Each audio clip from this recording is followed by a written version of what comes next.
Okay, good evening. I'd like to call our meeting of the Cloverdale Planning Commission, March 2nd, to order. Pledge of Allegiance, Commissioner Springler. You lead us, please. I pledge allegiance to the Flag of the United States of America and to the republic for which it stands, one nation, under God, indivisible, with liberty and justice for all. Okay. Thank you. Could I have a roll call, please? Do you want me to do it, Dave?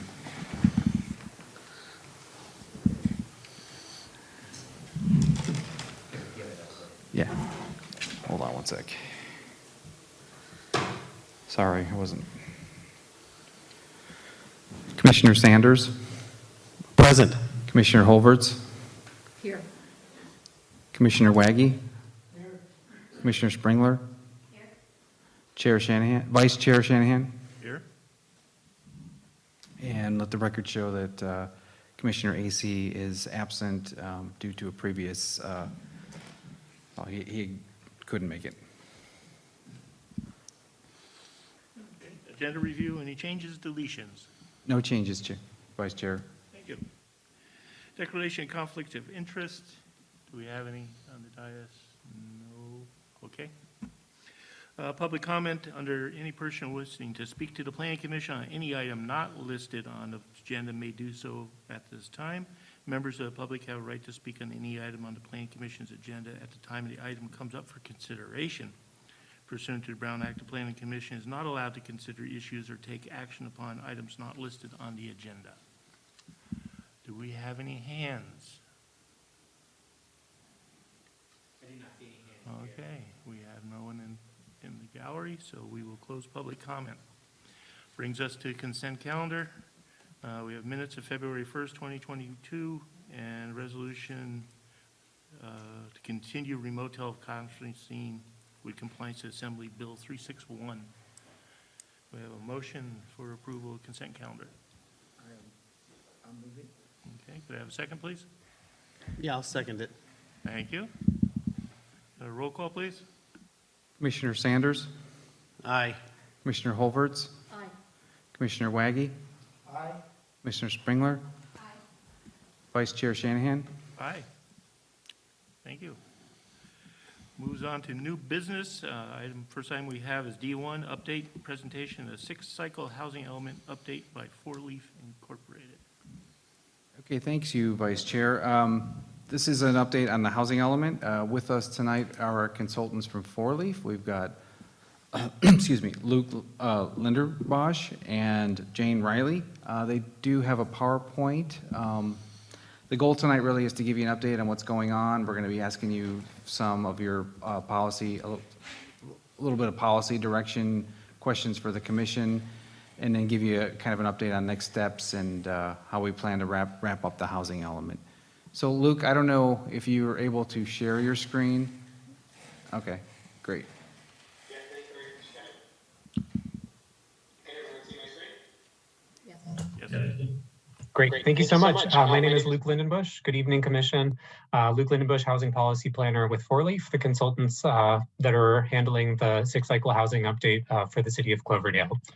So presenting to you this evening with a workshop to go over a brief community engagement update and then going into the initial sites assessment and policy options that'll inform the draft housing strategy of the housing element. So just an outline of where we're going to be going this evening. Again, brief update on the community engagement and then getting into some of the options ahead of us.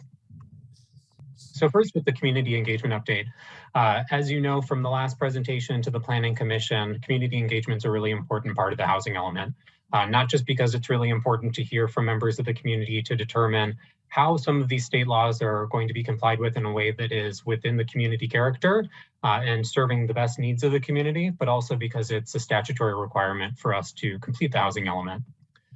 So some of the promotions that we've been doing so far have been around the Housing Needs and Opportunity Survey. This has primarily been conducted through door-to-door canvassing. We've currently reached about 750 doors across the city of Cloverdale and in fulfillment of our statutory obligation to reach the hardest to reach communities, we've been emphasizing communities in Cloverdale where there's a higher proportion of renters, communities of color. We've also been looking and we've also been delivering these postcards to members of the community living in mobile home parks and affordable housing developments. And we've covered the really targeted area where we're wanting to get this survey out first. So that's led to us having a stronger increase in survey numbers, and this will continue in the weeks to come. We're not done yet with the door-to-door canvassing, and it's been a really effective way for us to get strong feedback from the community and make sure that we can have this process be as informed as much as possible by the community. In addition to surveying members of the community at large, we're also conducting stakeholder interviews. This is primarily focused on local and regional organizations, all organizations that have a really specific invested interest in Cloverdale and its well-being. In addition to organizations that deal more specifically with housing, not just affordable housing developers, but also market rate housing developers, homeless service providers, and other community benefit organizations that impact and are impacted by the issue of housing in Cloverdale. Additionally, we're really excited that we're over the wave of the Omicron variant of COVID, and that we're going to be going into the spring with a little bit of an easier time doing some boots on the ground in-person outreach. So we're really looking forward to getting to the Citrus Fair in April, other community events as they arise, and really are looking at this point for opportunities that are identified by the Planning Commission for us to get into the community and really make sure that we're hearing from as much of the community as possible. So right now we're centering around the Housing Needs and Opportunities Survey. In the coming weeks, as we go into the draft housing strategy, this survey is going to close, but it's not going to be our last opportunity that we're hearing from the community. Specifically around the time of the Citrus Fair in April, when we're looking at the draft housing strategy with the City Council, we'll have another survey that's looking at the draft housing strategy. This is really a big picture look right now at the Housing Needs and Opportunities Survey at really the needs and where Cloverdale residents see kind of the big picture of housing in the next 8 years. And when we get into the draft housing strategy, there will be more of an opportunity for there to be specific feedback on specific policy interventions and sites. So looking at the materials that have been provided, this is the card. I'm holding it up now. It's blurred out by my Zoom background, unfortunately, but it's bilingual. And we really wanted to make sure that it's accessible to be able to reach this survey, whether through a QR code that people have become more familiar with QR codes being more and more common on menus, including in places where I eat in Cloverdale, and also with links available for people to take the survey and ask questions. So definitely in the coming weeks would appreciate all of you taking this survey, members of the public who are present taking this survey and pushing it out to your networks in the community as well, so we can get a really robust response. With that, I'm going to go into the preliminary sites assessment, really looking at how in the housing element, we're looking at shaping up the regional housing needs obligation, fulfilling that in the housing element. And really, this is one half of what is eventually going to be the draft housing strategy. One part of it is looking at the sites that are dispersed throughout a community that are able to accommodate a jurisdiction's regional housing needs obligations. And the other half of it is having policies and programs to make sure that housing gets built. So looking at the preliminary sites assessment, the sites inventory really, again, is just the capacity to meet regional housing needs allocation targets. It's not mandating that housing gets built, but it's identifying where housing is most suitable and most likely to be developed within the next 8 years. And it's really important as well, as I noted in the kickoff presentation, that RHNA is really not just about this big number, this 278 number, that it is the capacity that the city needs to zone for, but it's broken out by income category. So it's of critical importance that the city is able to accommodate with appropriate levels of density, very low income, and moderate income due to restricted affordable housing, as well as market rate housing available to people above moderate income. So really today, we're looking at not looking at specific sites, but looking at how we've analyzed the RHNA and the site assessment through a handful of different lenses and ways that we're going to be able to fulfill this obligation so that it can inform the policies and programs and where we can move forward from here with the draft housing strategy. So the breakdown of this is looking first at planned and approved projects. developments that are coming up, whether they've already applied for have permit applications underway with the city of Cloverdale, or ones that are approved and haven't been built yet.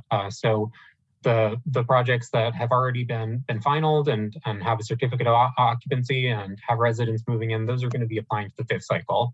So it's possible that there are some projects that have already been approved by the city that are going to apply to the sixth cycle as well. So that's the first place we look. We also look at the development assumptions surrounding ADUs, which I'll be getting into in a second. And also looking at reusing vacant sites from the previous sites inventory. As you may remember from the kickoff presentation, it's a little more difficult than it used to be to reuse sites. If you have a vacant site that's been included in 2 previous inventories, you need to provide strong justification as why it shouldn't be included again and why it hasn't been developed already. Same goes for sites that are non-vacant. Non-vacant could even just mean a parking lot that have been used in one of your recent sites inventories. So really there needs to be some burden of proof that these sites have a reasonable likelihood of development within the next 8 years for them to be included. So this is why we look at this third. And finally, fourth is additional sites that haven't, gone through the formal process to be developed through the city of Cloverdale, maybe haven't expressed interest so far, and also that haven't been in previous sites inventories, but where developers and owners express interest.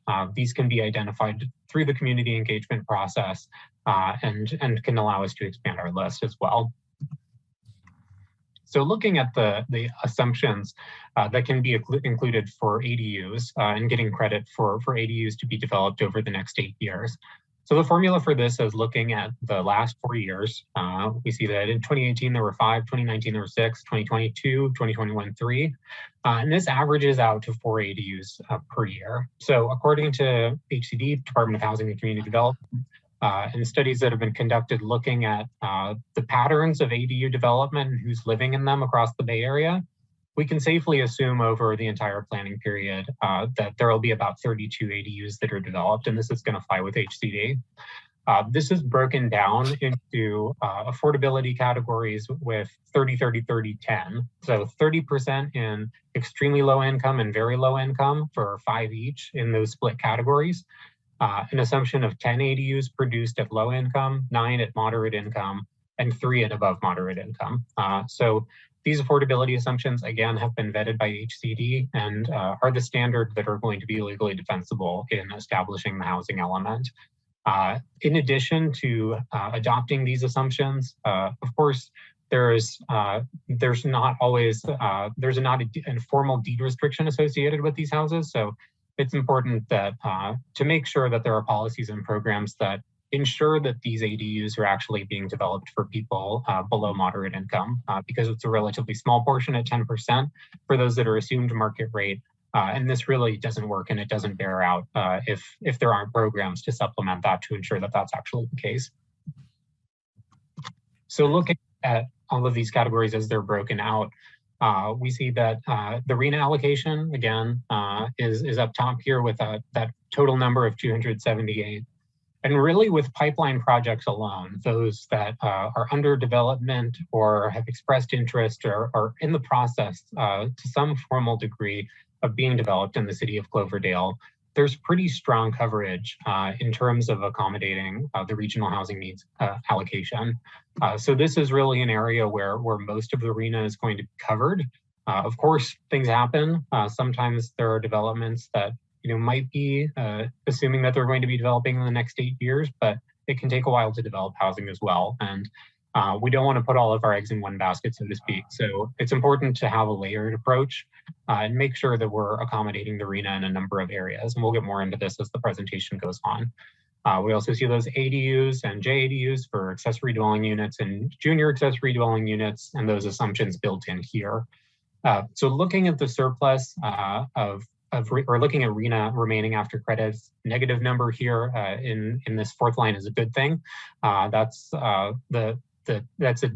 going beyond the RENA allocation in each of these categories. It's a little bit lighter on the extremely low income and on the above moderate income at this stage. And that's consistent with what we see across a lot of jurisdictions. It's always hardest to build these most subsidized units for people of extremely low income because it takes the most financing and it takes the most energy to be able to make them happen. So those projects just don't come along as often, typically. That's not also always the case either. So it's important to reach that category. However, the good thing about this as well is if you have, say, for example, you have more low-income units than you have, and you're coming in a little short on your moderate income units, you can count those low-income units, a surplus of those, toward higher income categories. So you can't count backwards. As a lot of jurisdictions have learned in the fifth cycle, you can't just build all of your RENA out at above moderate income at market rate, because that doesn't count for your affordable units, but it does work the other way. So if you have a surplus on the lower end of the scale, that will work in your favor as well. So when we're going into some of the no net loss conversations, looking to have a buffer so the city doesn't fall out of compliance in the housing element period, I wouldn't worry too much about having, a more slight buffer on the above moderate income category here. Additionally, we have the line here for sites from the fifth cycle housing element. Again, there needs to be some burden of proof that these are reasonably expected to develop within the next 8 years. So some of these sites are not necessarily going to work, and we're going to be looking more in depth with more of a fine-tooth comb as we go into the draft housing strategy with some of these sites.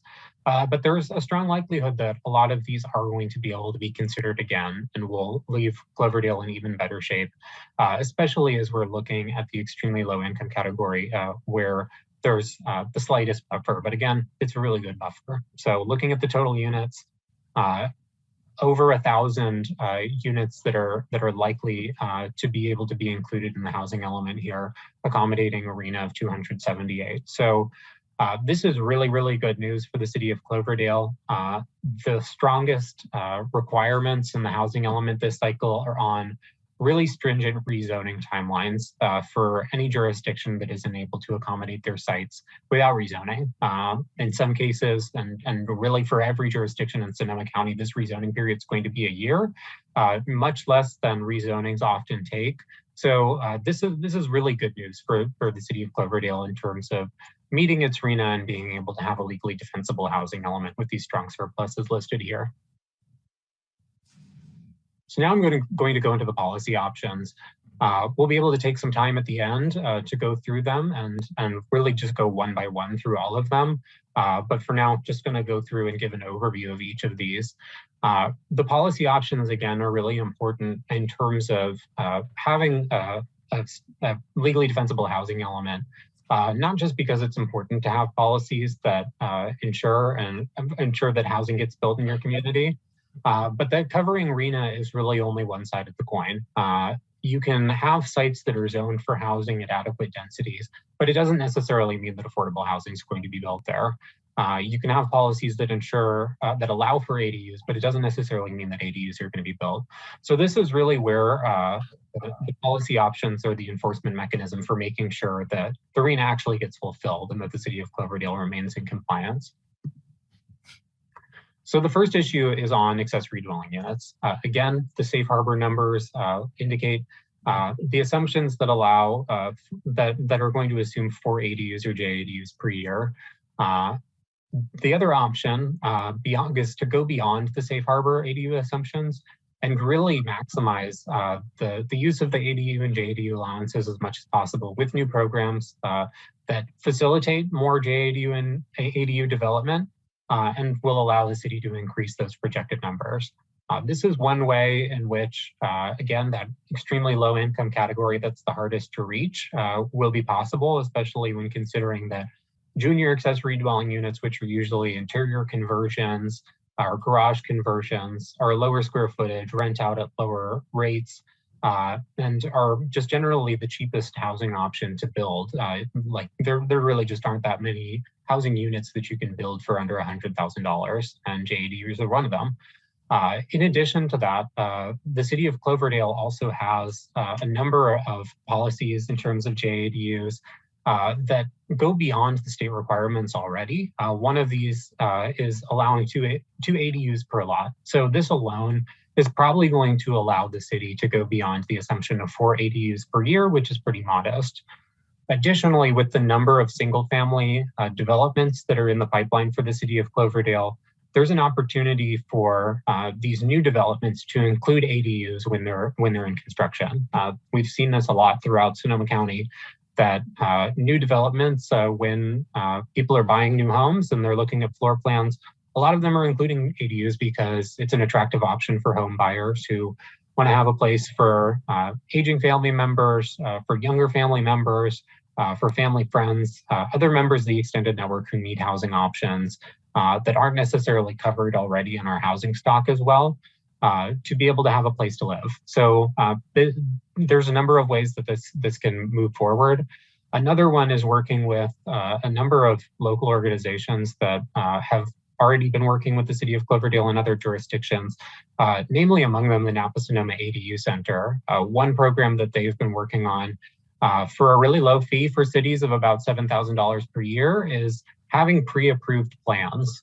So these would be plans that can be taken right off the shelf, that are developed or that are designed in accordance with state mandated objective design and development standards, and also that are approved by the community. The type of ADUs that you want to have in your community, if there are certain requirements that you want to go along with, this could be built into the pre-approved plans that are available. And this reduces the cost for homeowners who might want to build an ADU by being able to have these plans that don't have to go through as rigorous of steps with planning and can just go straight to building and really make the process a lot easier for everyone involved. So there's a number of programs that are available to increase ADU assumptions. Again, some of which the city's already doing by allowing 2 per lot. So for that reason, our recommendation here is to go with policy option A and go beyond the safe harbor assumption of 4 per year. Next, we're going to look at the issue of no net loss. And just to jog your memory from the kickoff presentation about no net loss, this is basically saying that you wouldn't want to zone to accommodate exactly 100% of your RHNA, because in the event that one of those sites on your list develops as something else, say that it has flexible zoning and it develops as a commercial site, it's no longer going to become housing.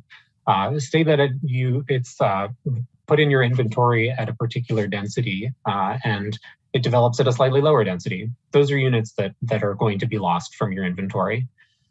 Say that you have a certain affordability assumption for a development and it develops differently. You say it's going to be low income and it develops as market rate.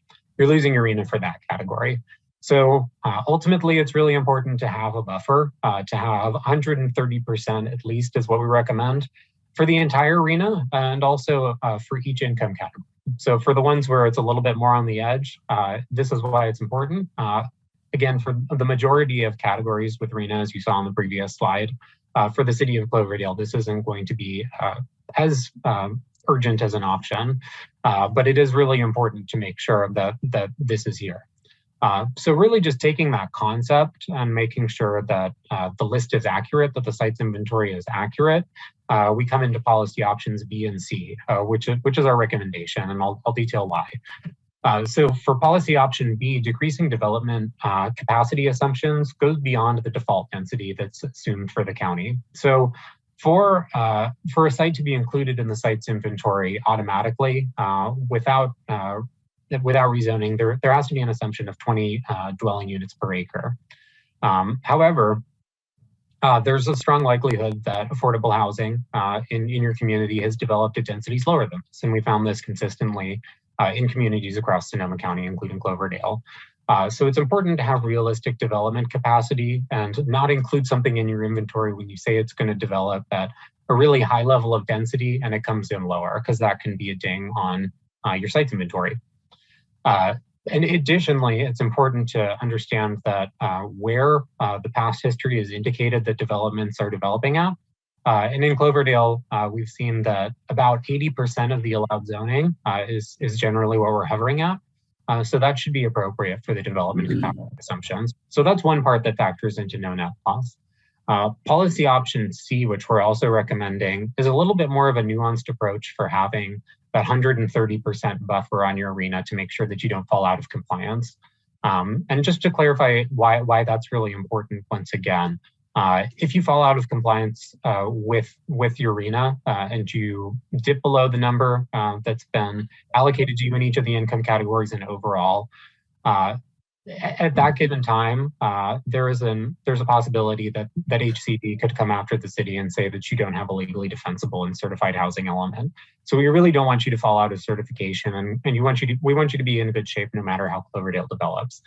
We also understand that there are a number of community development goals that aren't just associated with housing, and especially when there are areas where there are flexible zoning, it might be of community benefit that something's not developing as housing. We want to make sure that there's a backup plan. So really the backup plan here is an administrative B list of sites. This would be sites that are not included in the formal inventory. This has been vetted by HCD, and it's really just a more nuanced way to have an excess of sites.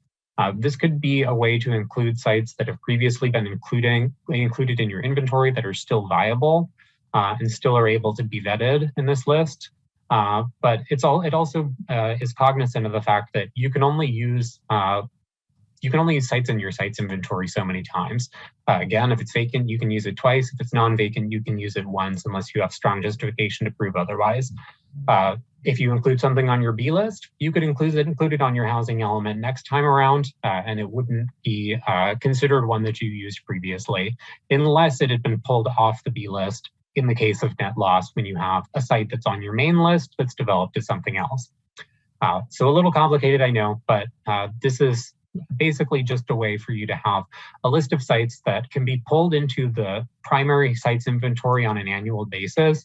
The B list is used through the APR process, which the city's concurrently looking at right now, so I know you're very familiar with. And this would be the time that you would be able to amend the list, make sure that you have a dynamic sites inventory that is keeping you in compliance with state law throughout the 8-year planning period. So it's really not just about having a compliant sites inventory at the beginning, but making sure that it is legally defensible throughout the period. So next, looking at the possibility of including non-unit objectives, quantified objectives, and RENA really are the main area where people think about in terms of the housing element. You have this number of housing units that you have to zone for. You got to make sure that the sites work and that there are places where housing is reasonably going to develop. There are all these fair housing considerations that have to go into it. So really that RENA is what takes up most of the housing element conversation, really. But it's also there's an option as well for the city of Cloverdale to look at non-unit housing objectives in the housing element, really in the spirit of looking at making sure that this is a document that is not just checking off all the boxes and meeting all the legal requirements, but also that this is a document that's fulfilling community goals as well. There are community goals in terms of housing that are, and we've already seen in some of the survey results, and we've already heard from the commission on as well, that are important to include. These are not always associated with the building of a unit, but that doesn't mean that they're any less important. And so that's why we're recommending having policy option B to include non-unit housing objectives. And really, this wouldn't create too much more difficulty for the city aside from reporting on the progress of these in the annual planning report. Just to detail some of the examples of what non-unit housing objectives might be. One of them is homelessness, dealing with homeless housing. The legal definition of a unit in the state of California includes a kitchen and a bathroom. So homeless shelters, navigation centers would not be included under these non-unit housing objectives. So this is the one that is usually most often referenced when referring to this. However, there's also, there are other areas that are non-unit objectives that look at the vitality and the safety of the housing stock as a whole. For communities that have an aging housing stock, it is often a priority to make sure that these units are rehabilitated, that they're as safe to live in as possible, that they're hardened against wildfires, that water efficiency is a consideration. Many issues that are really important for Cloverdale that look at the existing housing stock as well are non-unit housing objectives that can be considered. So really this would just expand our ability to look at programs in response to community feedback, in response to commission feedback, especially because we're doing really well on fulfilling the RENA in Cloverdale. There's an opportunity here to look at other non-unit housing objectives, community development goals, looking at balancing housing and workforce priorities in Cloverdale as well. All of this would be considered under non-unit housing objectives. So for a number of reasons, that's why we recommend option B. And with that, just want to go into the consideration of some potential new programs. Intentionally ending on that last slide, just indicating sort of the breadth of what we can cover here.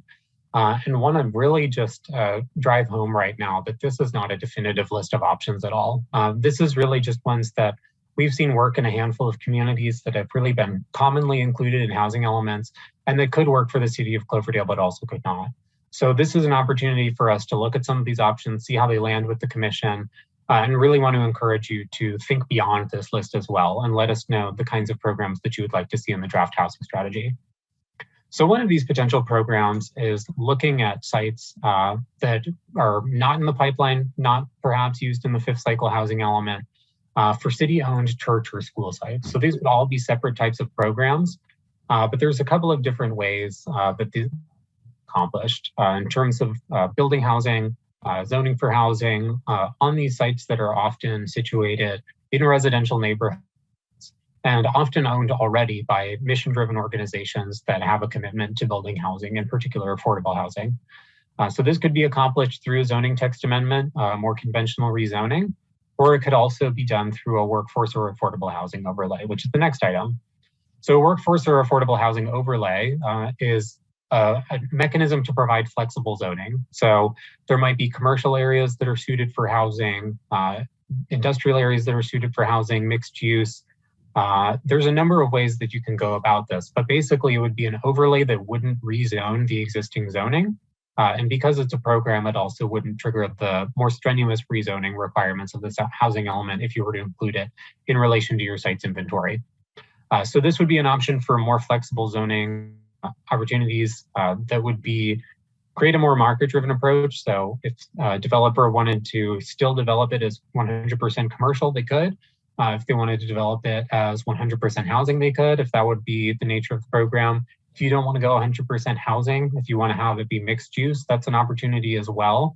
Really, there's a lot of flexibility in terms of how this could be implemented. And a lot of this has sort of been covered in terms of the recent updates to the downtown plan. But this is another option and could be as narrow or as broad as you wanted to. Really just want to emphasize as well that an overlay wouldn't necessarily pertain to all existing zoning and could be as tailored as it needs to be. Additionally, city density bonus program is an option as well. Current legislation AB 2345 allows for a density bonus when certain requirements are met. And the city is well familiar with this from recent projects. And so this has already been in the mix in Cloverdale. There's an opportunity as well to go beyond the state density bonus in certain instances. Again, this can be really tailored to whatever the interests of the commission are, but based on specified needs. There could be a greater density bonus in certain areas if there's a concentrated area where development is more suitable for Cloverdale. There could be a stronger density bonus if there is a greater level of affordability, if more units are affordable. If there's a deeper level of affordability, as in more units being affordable for extremely low income or low income householders.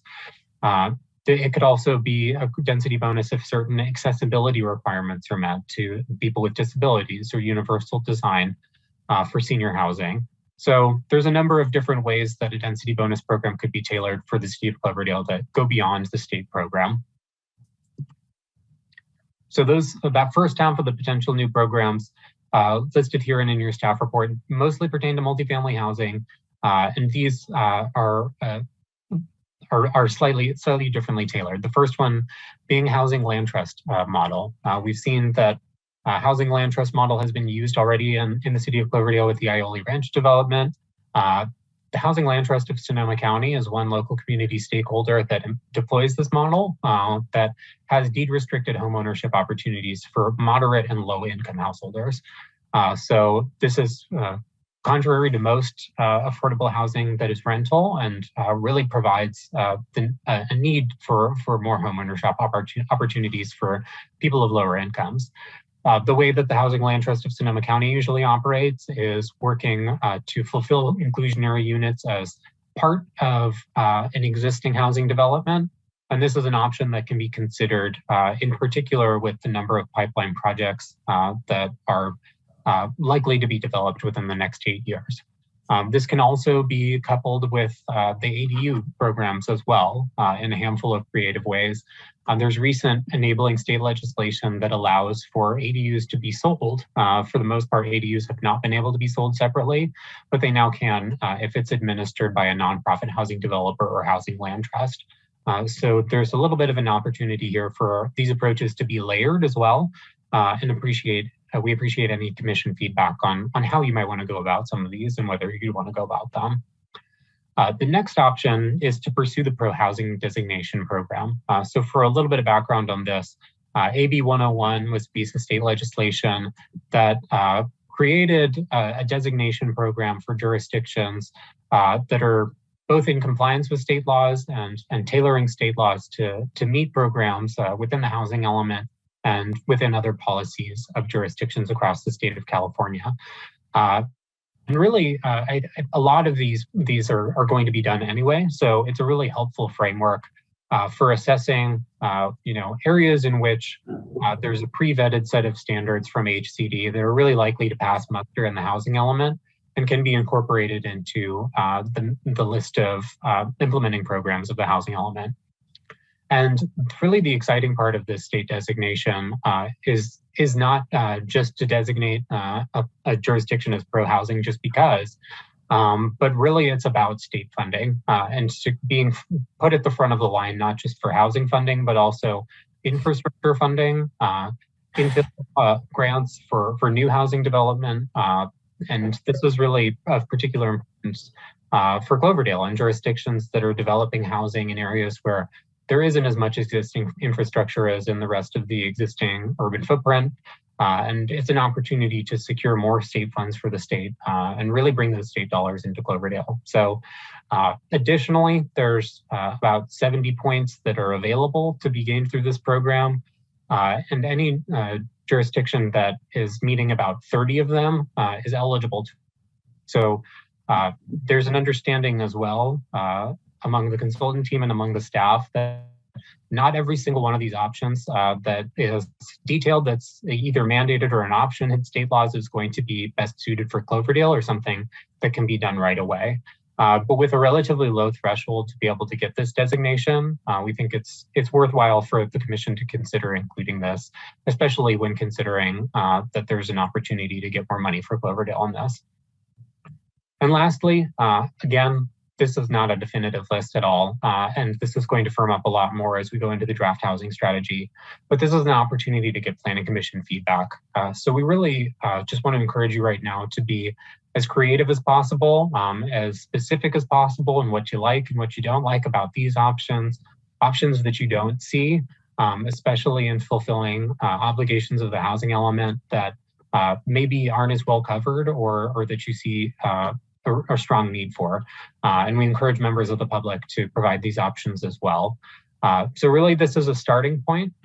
These are not any policy decisions that we've made. These are really just directions that we can go in based on what we've seen that's worked in housing elements that are being considered around Sonoma County, and also that have been approved in housing elements in earlier cycles from Southern California and Sacramento. So looking at the next steps for the housing element, just to situate where we're at in this process, again, the draft housing strategy is really what all of this is informing. The draft housing strategy has two parts, which are the sites, and the other side is the policies and programs. So that's why we're focusing on this and really taking the first crack at it tonight. So in about 6 weeks, we're going to be bringing the draft housing strategy to the City Council and having a workshop there. And encourage each and every one of you to participate in that as well. Additionally, moving from the spring into the fall, we're going to be developing the draft housing element as a whole. And there's going to be a number of periods where there's going to be public review when the public draft is released, when it's submitted to HCD, and when it comes back for final approval at the Planning Commission and City Council toward the end of the year. So public input is going to be really critical for us and making sure that this is really representative of the community throughout the entire process. And we're excited to hear your feedback. So with that, I'll open it up for discussion. And again, we'll be able to go back through each of the policies one by one.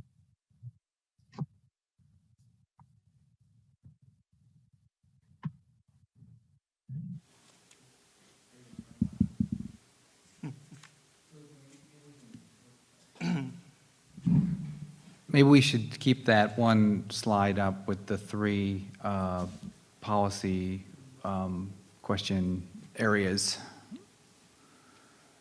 And I just want to add to what Luke said a little bit. You know, in the current housing element, there's goals, like for example, a broad goal like provide housing for all economic segments of the community. And then beneath that, there's a series of policies. So the first policy under that one is ensure that adequate residentially designated land is available to accommodate the share of housing needs. And then under that is an implementing policy. So I think what we're looking for now is, because you know we've been talking a lot about the arena and how we're going to accommodate the arena, where are those houses going to go, and are we going to have to do zoning changes and all that kind of thing. But on the flip side to that, there are other policies within the housing element that I think we're looking for input on. We did discuss things like there could be a goal to increase the number of ADUs, which is the accessory dwelling unit, second unit on someone's property, you know, and then potentially a policy could be that, and we discussed this with Four Leaf earlier, that if we just say we get a big subdivision in that single family, we could encourage them to include ADUs maybe above the garage or in other parts of the lot if enough room is available. And in exchange for that, that could help meet their inclusionary housing requirement. So and just to make sure everyone knows what inclusionary is, when there's a large subdivision, we don't make them, but in the code, it requires that they provide 15% affordable, or they pay the inclusionary fee. So we could, you know, look at policies or goals to increase ADUs, and then have a policy. So then when these projects do come in, we have something to point to why we're asking a developer to potentially, you know, put in some ADUs. So that's kind of, I think, what we're looking for here. And he brought up the three areas. There are other areas. One of the areas that is a little dicier for affordable housing, just in my opinion, is the for sale stuff. So there could be houses that are for sale to income eligible families. There's a lot of city involvement in those typically, where we either give a silent second mortgage or we have to ensure that the subsequent purchaser of that property meets the income qualifications. It's a little more work, and it's a little tougher to actually keep those affordable for a long time without, you know, heavy city involvement. But one of the ideas is the land trust model, and that's an affordable housing model, and it's a little different there. So we can look at some policies that would encourage the land trust model, which I don't want to get too deep into it because I know you've just heard a ton of things, but the land trust really, for the sale house, the sale price of the house is really tied to the area median income. So when that person, say a family is making $100,000, they can afford certain mortgage. When they sell the house, they have to sell it to the same income bracket family as the next one. So it's just another, it's a model that really helps keep for sale affordable units affordable for a longer period. So I don't want to get too deep into it. And I would just, my comment would be on the density bonus. We do already have density bonus our own in our code.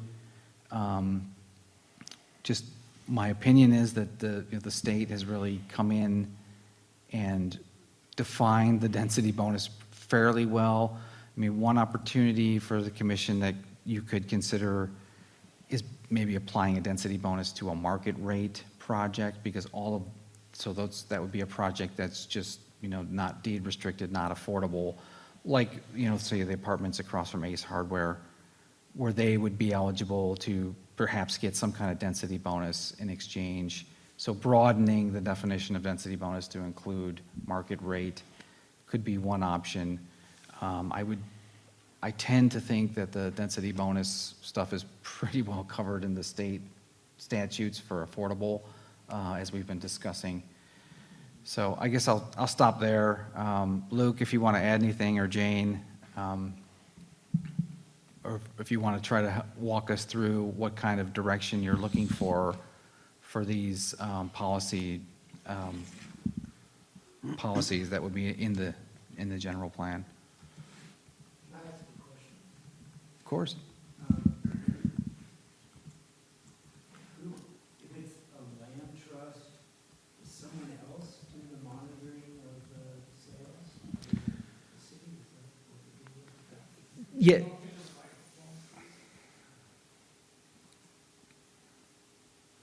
What do I have to do? To be green. If you just hit it, you don't have to hold it, just, yeah. Okay. For the land trust, no, what's the difference between the city or the land trust dealing with these deed-restricted properties?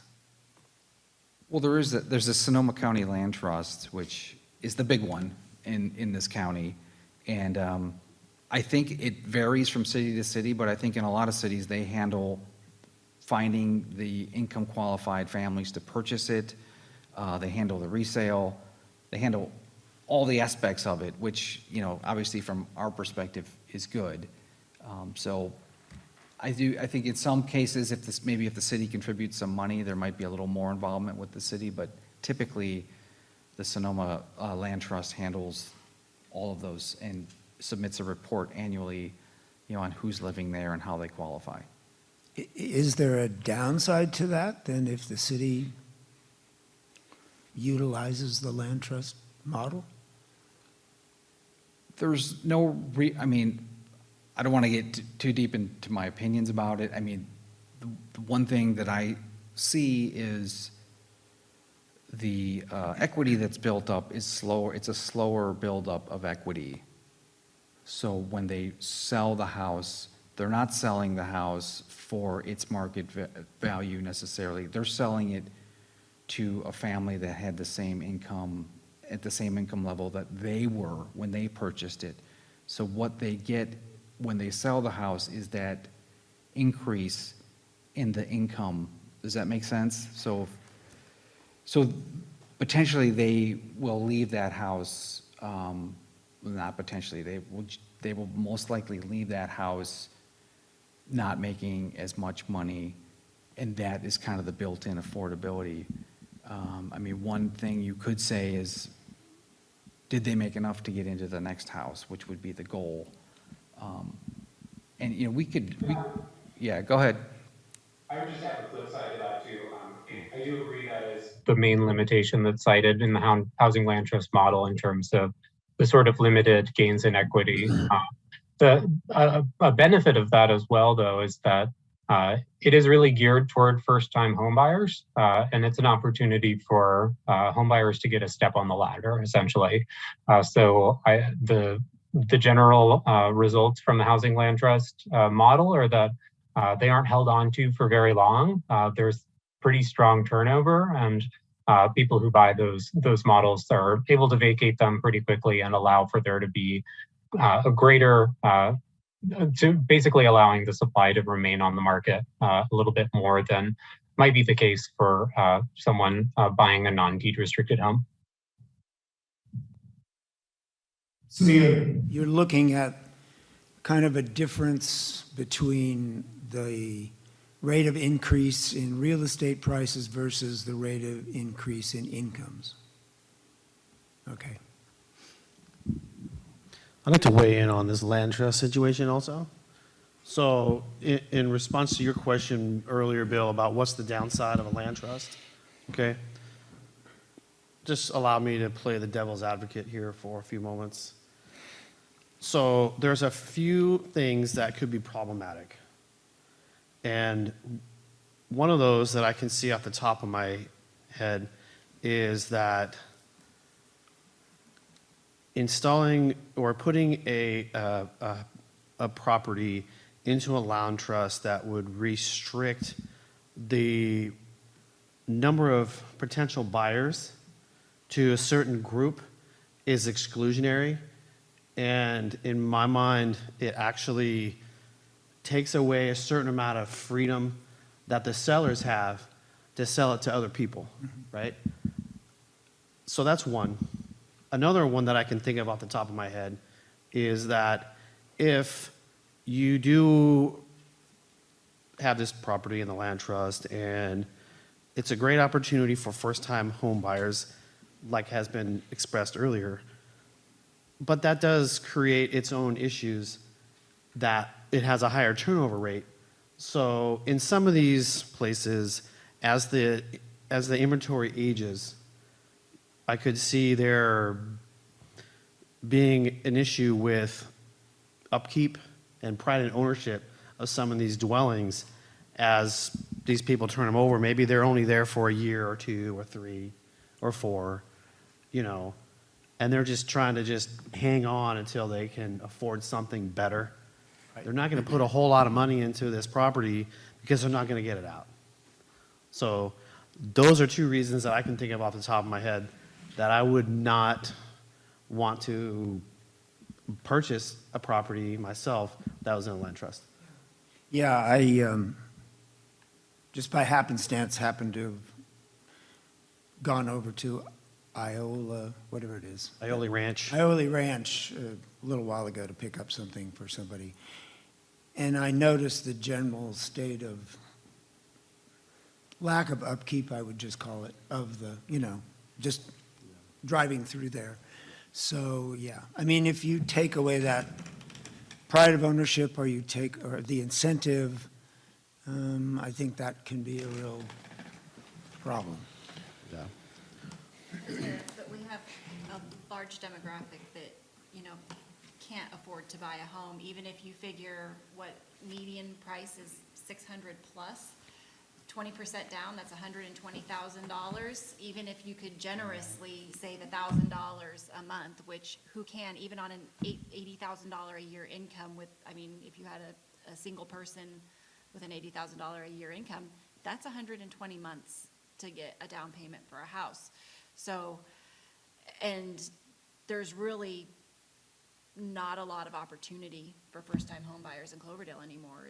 It's pretty dismal. So I completely agree with So, that. and I mean, I understand your points as Yeah. well. This is not like an easy issue at all. Yeah. Don't get me wrong. I'm not trying to say that a land trust is a bad idea. I'm just saying, Here's the, you know, yeah, he asked about the downside. Yeah. So I can also think of a lot of really positive reasons why you would want to do that. That being the biggest one, right?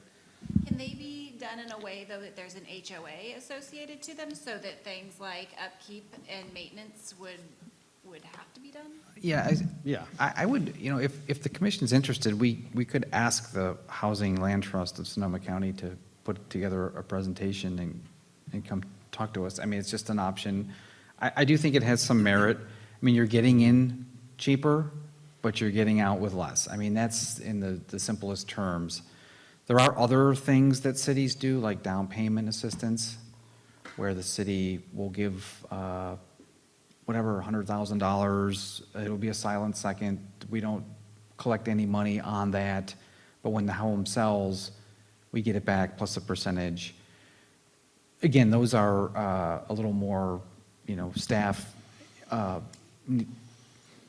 work, and there's some risks with those. If the value of the home goes down, like if we hit a recession, people just leave, then the primary mortgage holder comes in, takes what's left, and the secondary, you know, is left with nothing. And when I worked in Windsor, that happened a couple times in, I don't know, 2008 or whenever we had the bottom out. So there's that, but it is a way that you can get people into homes, and then potentially they can get out on the other end and have enough to buy that second house.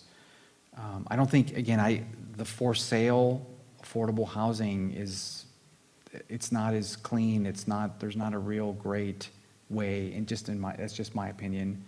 But I do think the land trust has some merit. Yeah, I'd like to have them come out and give us a presentation, because I actually have a lot more questions about the land trust. You know, things like, how do you get your property into it? Can you get it out of it? Can the person who currently owns the property that just bought it put it into a land trust? Are there benefits to that person for doing that? All kinds of questions, right? I don't know anything about them, so. Yeah, normally that would be they're, great. 20 houses on, developed as the land trust, so they're all kind of in, it's not usually an individual house, but I mean, they're very active in Sonoma County. And Yeah, if they would be Yeah. willing to If- come here, Yeah, if you guys, I would like to, okay. yeah, I'll that'd be see what I great. can do. Under the, one of those potential new programs was Pursue Pro-Housing it talked about money from the state. It's a little confused with the wording there, but anyway, would that be a way for the city to get a pot of money to use as lend to, take these silent seconds or whatever you call them? Luke, I'm going to ask you, the state has put out a list of things that a city has to do in order to make this designation. I don't know all the details. I think it's a pretty high bar. And I'm not sure on the back end what the funding is, or we score higher on grants, things like that. Luke, I don't know if you know anything about that, or you could help us out with that one. Absolutely. So it wouldn't be allowing the city access to a particular pot of money that would be able to be used for certain causes. Essentially, it would be putting the city at the front of the line if the designation were gained for a variety of different state funding programs. That includes CDBG funds for affordable housing, a number of funds for affordable housing. It would be funds for transit and transportation improvements. This would be relevant in terms of providing sort of infrastructure around the planned smart station.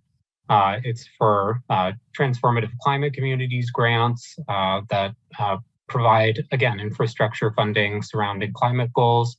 The list is included in the staff report, but the list is also growing. This is a new designation. And within the last couple of months, the list of different state funding opportunities has doubled. So HCD has made it really clear that this is going to be the blueprint for when they're looking at these really competitive funds for grant funding opportunities on a variety of different planning initiatives, that this is going to be their way of determining how to split those ties and where to allocate those funds. First and foremost, having a certified housing element is one way that HCD has indicated that they're going to do this. And really, being designated as a pro-housing jurisdiction would put you at the front of the line. It would be a process to go through the list and determine which of these areas would be appropriate for Cloverdale to pursue, because again, some of them are really intended for jurisdictions that just have a different housing stock in a different situation than Cloverdale and are just not going to be applicable. And there are other ones, like the density bonuses in there as one way to gain points. Having arena above 130% to have a buffer for no net loss is one way to gain points. And you gain more points if it's above 150%, something that the city is already poised to do in this housing element cycle. So again, the threshold is about 30 points out of 70. So the expectation is not that jurisdictions are going to do absolutely everything on the list, but really this is a way to go through some of the priorities that have been set by HCD, which there will likely be some overlap with on the policies and programs as well, and basically just take a rubricated approach to be more likely to have both a certified housing element and to get more funding later down the line. I would think it would be useful to see some kind of a worksheet that gave us an idea what the point score might be, or, depending on what decisions are made about these various policies. It would seem like it would be a good idea to see if they're doing any good in terms of all those programs. Yeah, that has been produced by HCD. Pardon? I'm sorry, I didn't hear what you said. Oh, the checklist has been produced by HCD and we're happy to provide that. So does it show the score for whatever the program is? it shows the points available for each different item. And then with your experience as a consultant, can you like flesh out what they probably would score? Without really looking at every one, it would be hard to say. I think now this is just at a pretty early stage for both the program itself and also for the housing element. We haven't really gone through and just looked at, where the 6 cycle policies and programs are going to land. Really just getting a sense from the commission whether this sounds like something that would be worthwhile to pursue, just look into, see kind of where it lands, take the time to go through the worksheet and see kind of what's applicable. And also helpful to get any questions that you have on it. So I think that circulating that worksheet is the first step, and to be able to make sure that you're more informed on what the policies are that are being outlined. But any more specific questions that you have as well.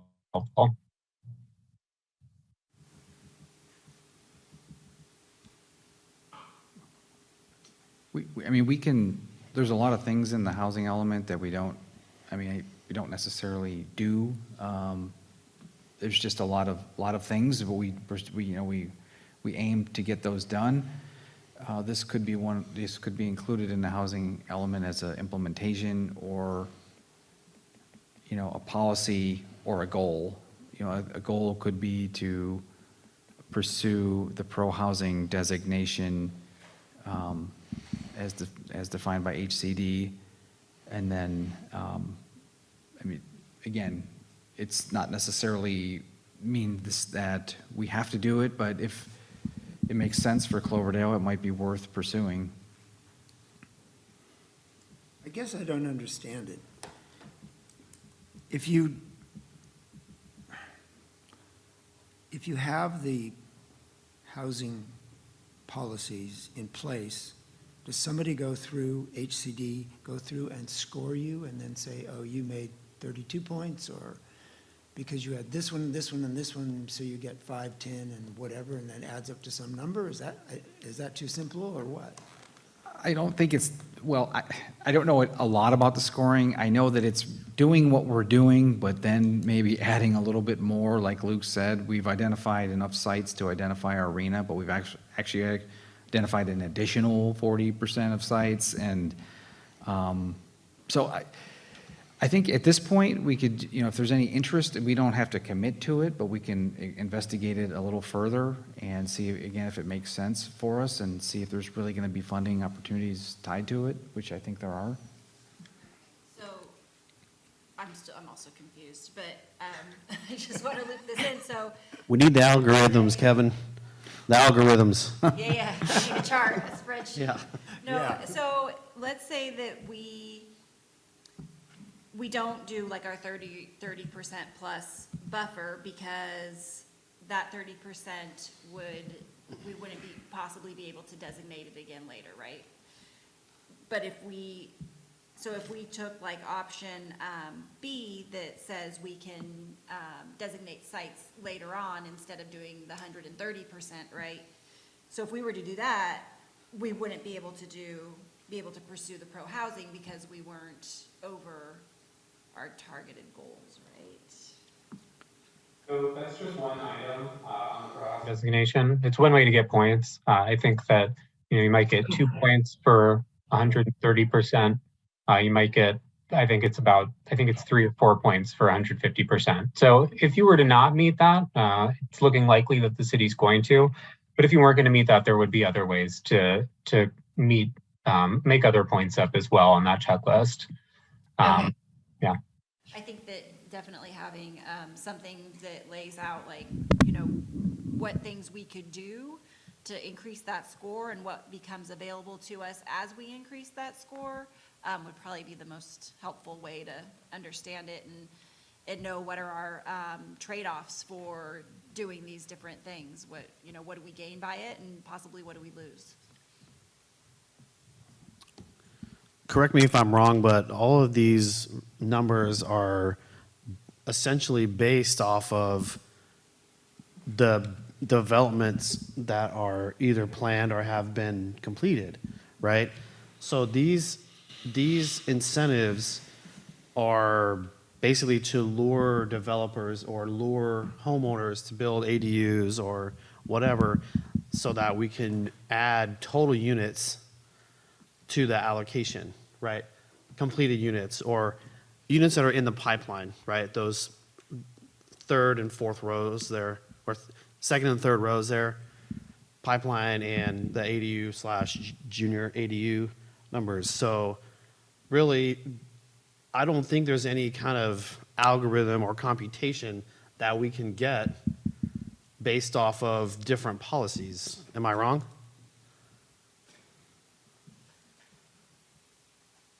Well, I think, Right, I mean, that's what we're talking about, right? I think so, yeah. So the computations or whatever the credits are or what our allocations might be, is it possible they would change based off of any of these additional policies? I don't think so, right? That's not how it works, is it?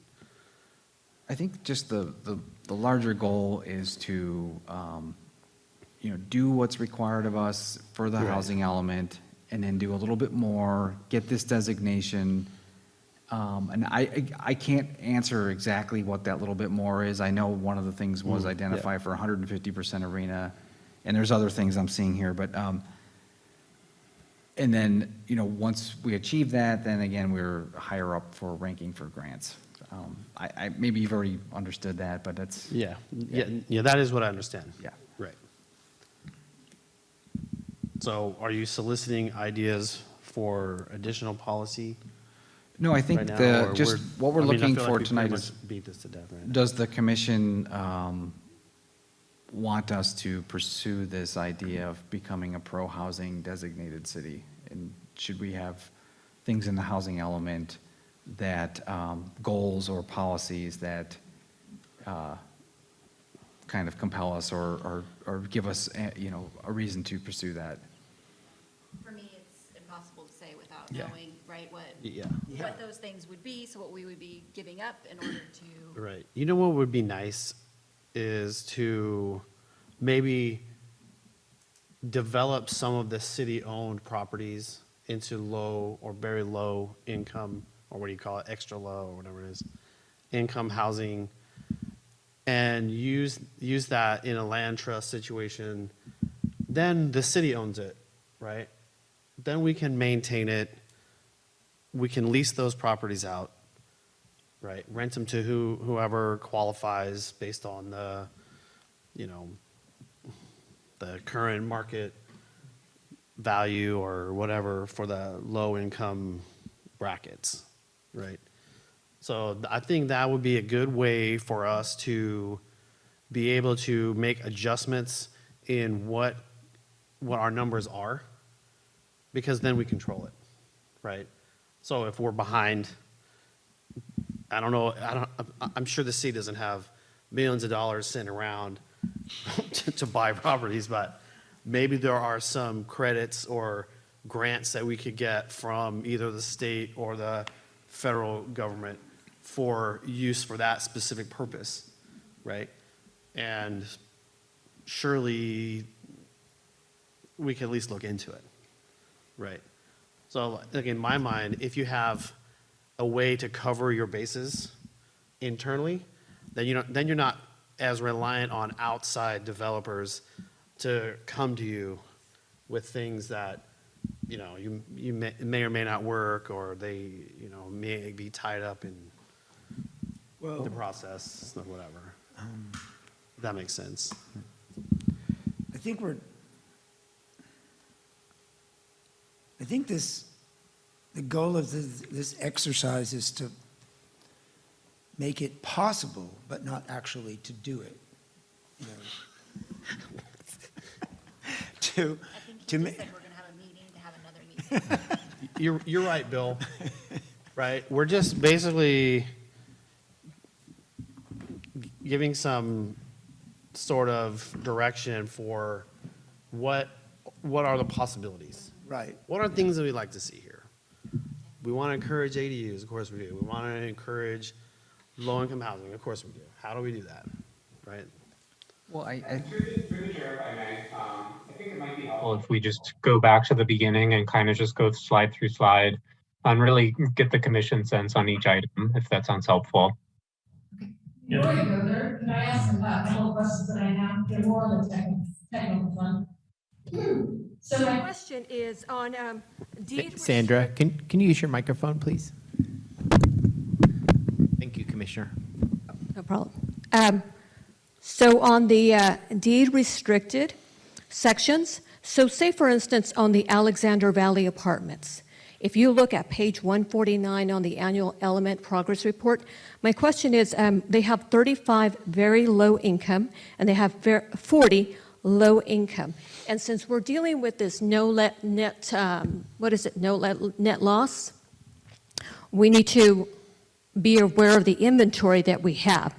So my question is, when a developer comes and says they want to do housing, and they say, okay, we're going to do this amount, and I'm looking at my RENA numbers, I'm saying, wow, that's great. That's where I need my numbers at, and so it works out.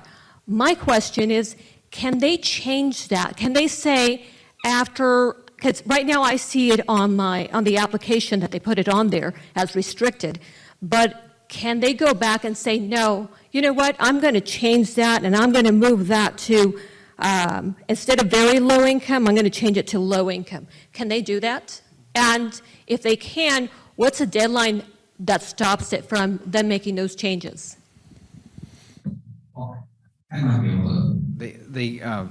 So there's lots of ways that we keep these projects affordable for the income categories that they designate. One of which is a affordable housing agreement with the city that outlines who's living there, how much they make, all of those very low units. And then probably even a bigger of a hammer is typically the tax credit financing is where a lot of these days are getting their money for. And they have the same type of restrictions, and they enter into agreements with the tax credit financing so that the answer to your question is they wouldn't be able to come back and change it. They'd have to ask us, we'd have to amend it, and the financing would be, from what I understand, would be probably difficult. It would never get above 60% of area median income because that's the highest that you can be considered at low income. I don't know if that answers your question. Switch, then they can switch them. Well, No. but they can do, for example, on that specific development, if the developer continues to seek ag funding, they can designate the whole complex ag funding as long as it meets the criteria of the low income that's in place, right? Yes, that's correct. So you're looking, most of those you're looking at like a 50-year tie-off. 55-year. 55-year or 90-year tie-off before they can do anything with the property? Because the tax credits, the way they work, and they're signing up for that deal, that they're stuck.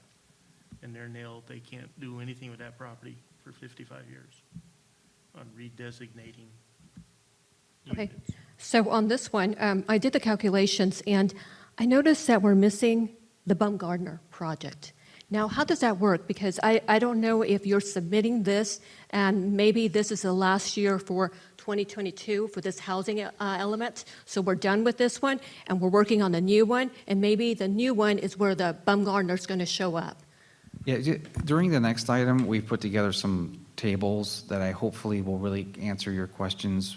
We've got the current RENA, the housing projects that we think will apply to the current RENA, and then we've got the RENA that's coming up next year and which projects we think will apply towards that.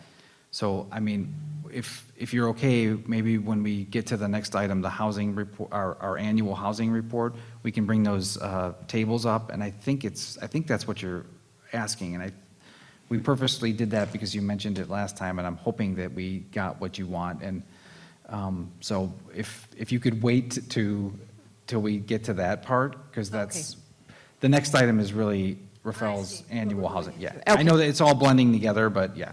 Okay, thank you.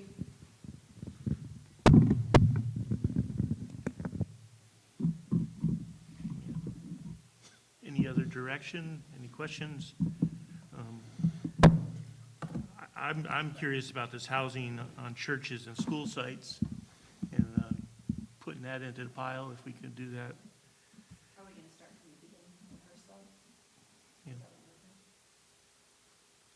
that would be ideal, just to get a sense of Yeah. commission action on each item. So if we want to start with ADUs, does that work? Sure. Okay. I'll go first. I love ADUs. I see them in about 50 to 60% of the projects I work on. And in a situation like this, where we really have very limited senior housing, we've got a lot of people are just coming out of high school and can't afford to rent on their own or buy on their own. ADUs are a great way to get those people into their own places without having to be in high-density situations. Oh, sure. That's all I have to say about it. I love it. Maximize it.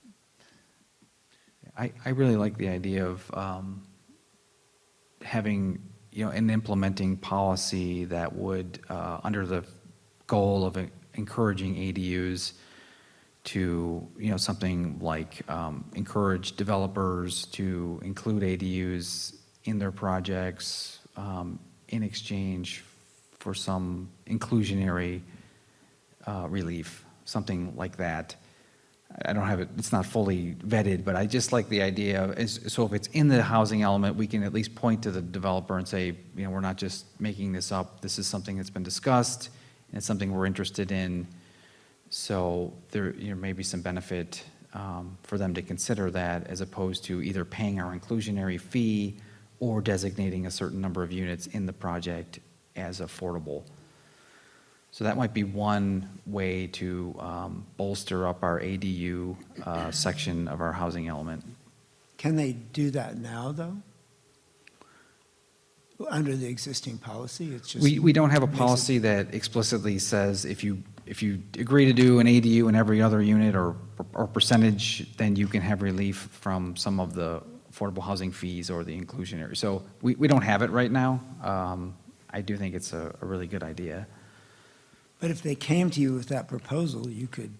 Well, we would have to take it to council and work it out and. Really? I mean, okay. Well, then we make it a policy, then it's Right. it's on the front side. okay. So Luke, I think we like that one. Well, is there consensus on that one? Yeah.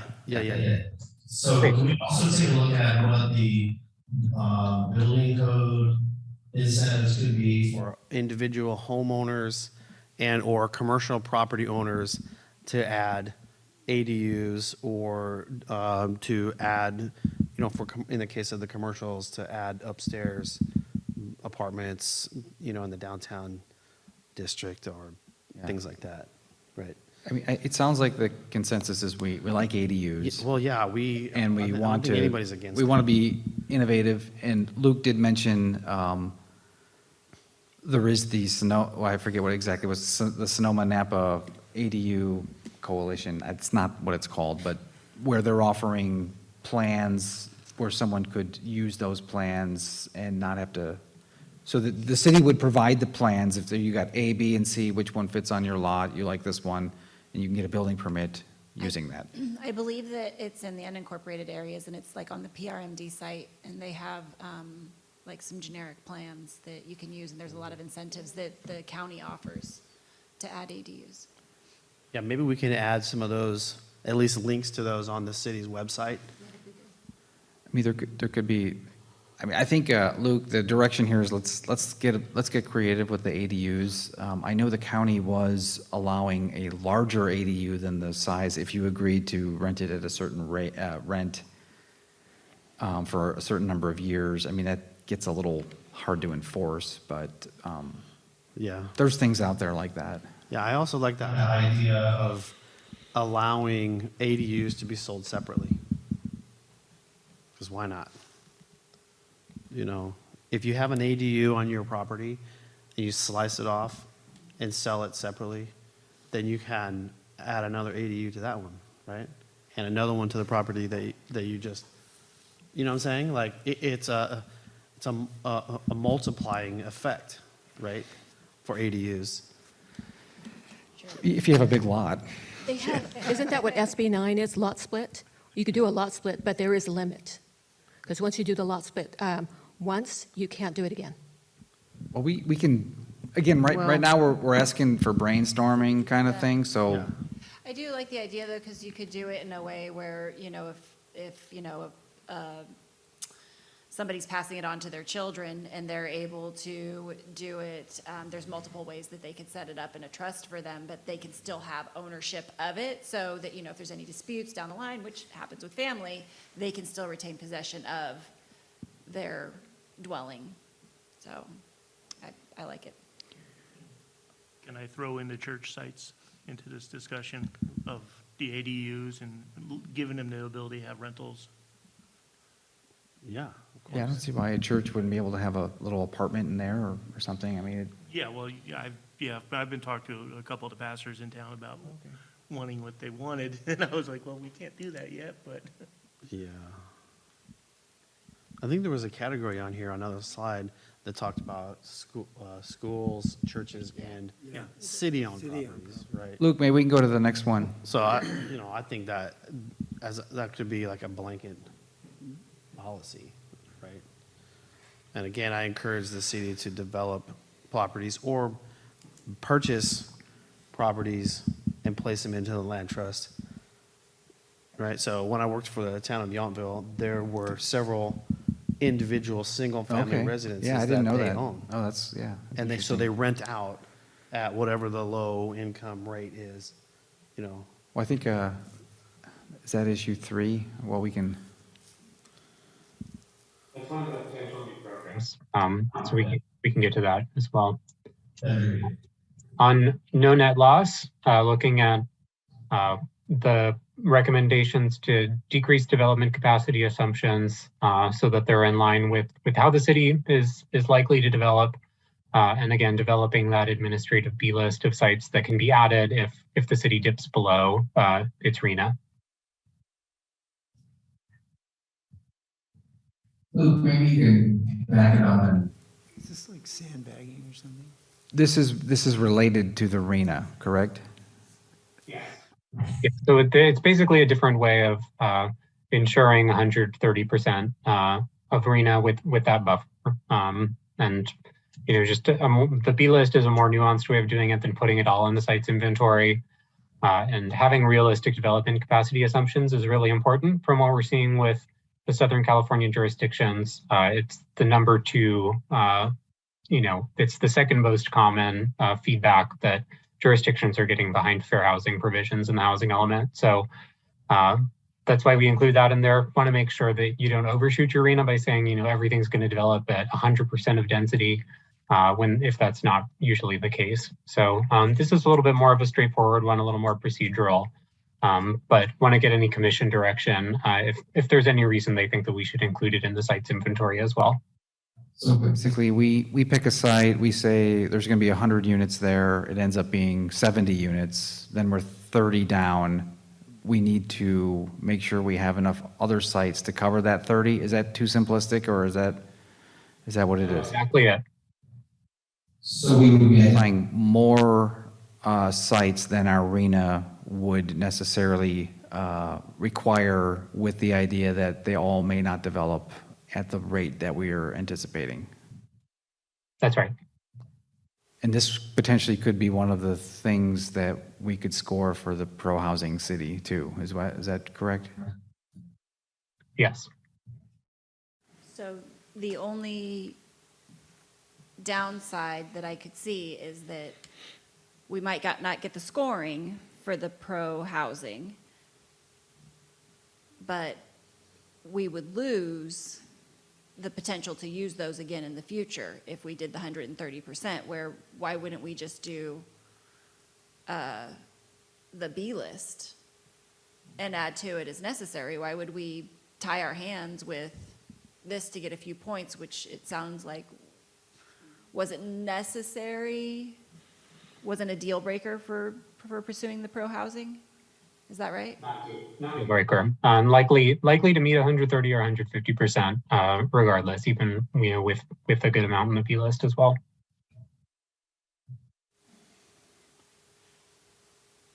Maybe we could lower that percentage from 130 down to 115%. And that way, maybe we can utilize both of those strategies, right? That way you kind of ensure a little bit that you have your bases covered, but then you have your list and your B list in your pocket for next year or the year after. In case things don't pan out with those, you could just. Yeah. Well, and since we're on the zoning and the B list and these different sites, as we found out with Alexander Valley, that, you know, some of our current zoning was made with the anticipation of Smart Train being here, which isn't happening for, I don't know, will it happen in this kind of, in the next 8 years? We don't know. Is this the opportunity that we rezone some of those properties that were previously done that kind of got us in this previous situation, and then we keep them on the B list in case we need them for? Yeah, then we lose our smart. But isn't then it we something lose we'd it. want to bring, but isn't it something couldn't we bring them back in once the Smart Train is actually coming here? Yeah, going back when we discussed this many years ago, it was pretty much a gun to our head. You had to do this, or we're not ever going to come up to you. So if we pull the trigger and bring it back, they're just going to say no. So One point that I'd raise with that is there are certain state provisions that restrict downzonings for the remainder of the decade. So there's a likelihood if there were any properties that are currently zoned, if they were rezoned and made to have less capacity in terms of zoning, that there would be a likelihood of running into some difficulty on a state law level. So maybe instead of rezoning some of these areas, we could utilize the strategy of creating that housing overlay. Yeah. It kind of gives you the best of both worlds there. Luke, not to put you on the spot, but I mean, how are we looking for sites? We have our arena. I mean, is it going to be easy for us to get up to 130%? With, it's already, I mean, we may have it with our current zoning. Is that fair to say? And maybe you don't know because that's the next step in this process, but. I'll let James jump in. Hi, I came on live. Hi, Jane Riley. I'm the Director of Housing Policy for Four Leaf. And we're recommending here the B list, the administrative B list of sites for a number of reasons. I think, let me back up just a minute. That table that we put in front of you is a super early analysis of where we think you are with your sites. We haven't even looked at that band of sites that were in the last housing element. So we haven't done any analysis to see if those are going to be good or not. We assume some of them are going to be, but we don't know that all of them are going to be. We know you're going to make your RENA. We don't know how far over your RENA you're going to be able to be. And the reason that we're asking you to this administrative B list of sites, but still leave a little bit of capacity over your RENA is because the no net law says you can't approve a project if the site is listed in inventory for something different than it's listed in inventory, unless you make findings that you have enough sites left to still make your RENA. And so we don't want to put you in a hard spot where you wouldn't be able to approve a good project because the percentages were a little bit off, right? We don't want to put you in that spot. You want to have that little bit of extra capacity. And then at the beginning of the next year, you could administratively add more sites if you needed to. Those sites would already have to be appropriately zoned. So we wouldn't be talking about downzoning any sites. We could take them off the list and just not keep them on the list because, as you've noted, the problem is that next time the housing element rolls around, you might not be able to use those sites again. So we don't want to go over crazy with them.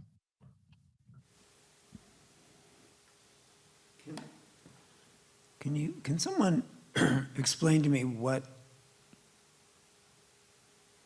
this means about reusing a site? I mean, if something was, I don't understand that concept at all. Right, yeah, like if we met our criteria, we met our goals, and those sites were still available, why couldn't we use them?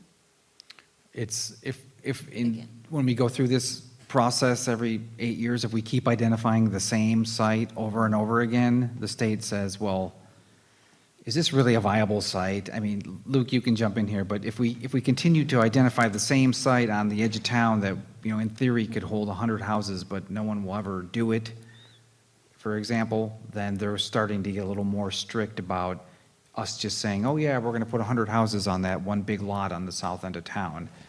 So they're adding more layers of criteria. But so maybe the owner doesn't want to do the development and the owner doesn't want to sell it to allow somebody else to do it. You can't keep reusing that because it's really not legit. That's what he means by reuse. We just keep saying every time we go through this process, oh yep, we're using that one again. So, is there a list of stuff that's already there that you can't use? I mean, that went in 8 years ago that now maybe somebody, didn't do anything with it, so we can't use it again? That's what I don't understand. We can reuse it, but Luke, why don't you tell them the criteria for reusing it? Well, I did hear that, there was something about you couldn't do it for 3 years or 3 cycles or something like that, but. You still can, but you have to really prove why, right? Why wasn't it developed? Maybe it got held up in escrow, and maybe there was some kind of legal proceeding, whatever.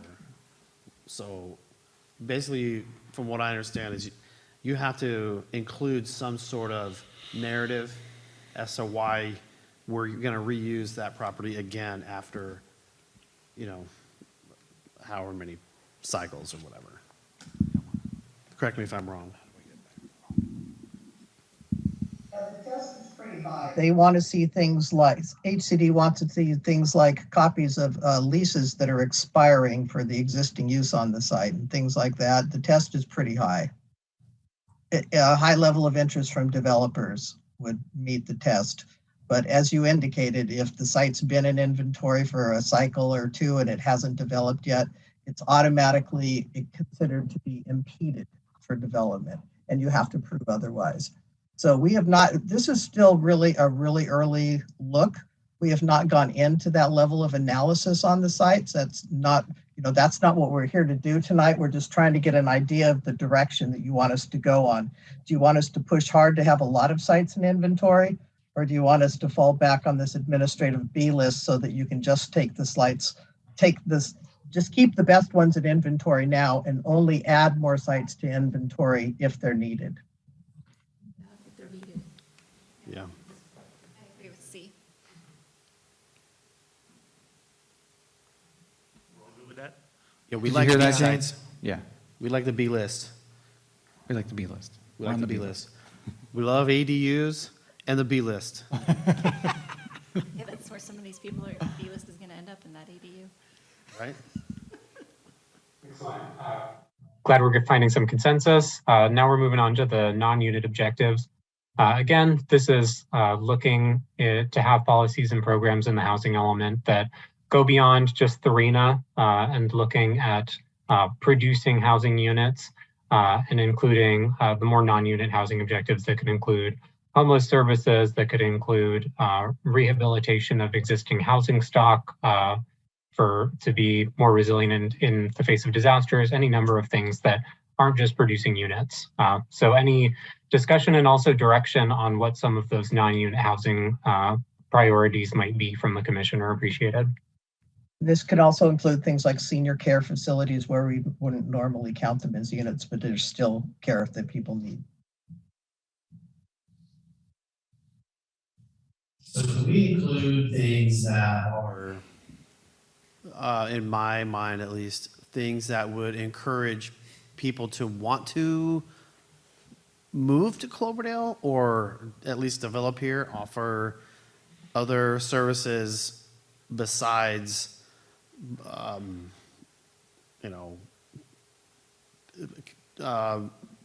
awnings on the downtown area and beautifying Cloverdale Boulevard. It looks great. There's other things that, maybe we could do to try to convince people that this is a great place to be. Maybe just marketing. Things like that. Other improvements that we can make, like parks, I know that's a hot topic, but like, the pickleball courts or other things like that. I didn't bring that up right now. I don't want to talk about it, but I'm just using that as an example of things that could lure people to Cloverdale that maybe want to build here for the other Yeah, things that so we can do here. could it be? How about jobs? Yeah, the wellness center. That's a good one too, Like- Bill.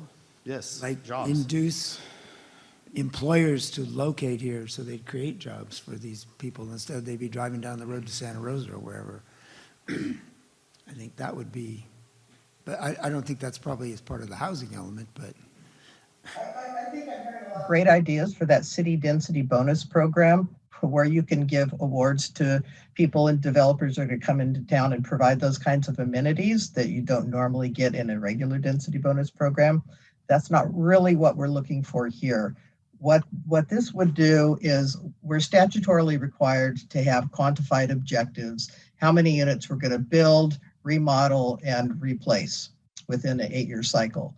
What we're asking here is do you also want to have those kinds of objectives? And it's purely up to you. The state does not say you have to do this. There's no penalty for doing it, but it is an extra accountability layer. Every year, Kevin's going to have to come to you on your annual planning report and say, well, we said we were going to do 6 beds in a senior facility and we only did 4, or whatever it is. So this is a way for you to kind of state what's important to you that might not be measurable in regular units, but it's completely optional. So this is non-unit housing. So this is to serve the homeless population, so they could have temporary structures, safe parking pads, beds, and bunks. Yes. So this is what this does, it's non-unit, that's what it's for. Exactly. So, Kevin, how much work is this gonna be for you? In a good way, it addresses any issues that we have with homelessness. You're actually getting accountability, something to actually see it, some transparency on it. But how much work is that for the city? That's not really a lot of extra work. There's a lot of, the housing element or the housing element APR is one portion of the general plan APR, which there is lots of policy throughout the general plan. So adding a couple more, it's not that big of a deal. Don't we already have formalized reports on homelessness and things like that in town already? Not homelessness, but after this, we're doing our beds annual and- housing report and then our annual general plan report. My personal opinion is, I think a shorter housing element is better, but. That's what I was thinking too. Well, because, and I mean. Should be separate. Well, like when we're talking about homelessness in this specific instance, we have our homeless committee, right? Right. So wouldn't a lot of that already be covered under there and that's where a lot of that accountability would Yeah, happen? that's exactly my point. So why include it in this? Because we can still discuss it. Yeah, we can still come talk up. about it, but Yeah. I don't think it needs to be included in this particular report. Can you explain the difference? So we do have that subcommittee, but this one is, they will actually give you the number, so can you? Well, I mean, explain just the difference? in the current housing element, for special needs, or, yeah, I guess special needs, we have stuff for senior housing, large families, housing for the disabled, homeless services, interagency. I mean, some of these we have to do as part of the housing element. Farm worker housing, so there's a policy, promote and improve conditions for farm worker housing. And then underneath that, there's an implementation goal, or an implementation, which is what we're, supposed to be working on every year. And that's what we report on in our annual report. So I agree with Rafael. I mean, if it's something that's important to the Planning Commission, we should put it in there. And it doesn't really add too much work. But I think the housing element should be tailored to Cloverdale as much as possible. So if there's something that is unique to our community that is a housing need, like say large families or one of those things I just mentioned, we should try to get it in there, I would think.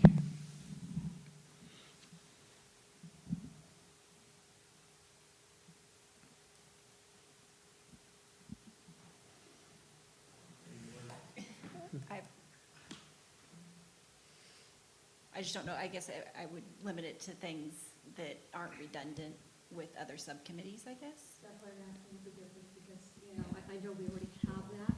If we But have this it, one- it has teeth. Does, If they have it in just a committee, there's no teeth. This is just a report, it isn't really teeth. It's a report, but it's something we have to strive for. We have to do something about it. We can't just, Say, we'd Back like burn it this, every and year. then here it is. Exactly. so Somehow it would be this would bring some accountability to us on, they're doing their thing.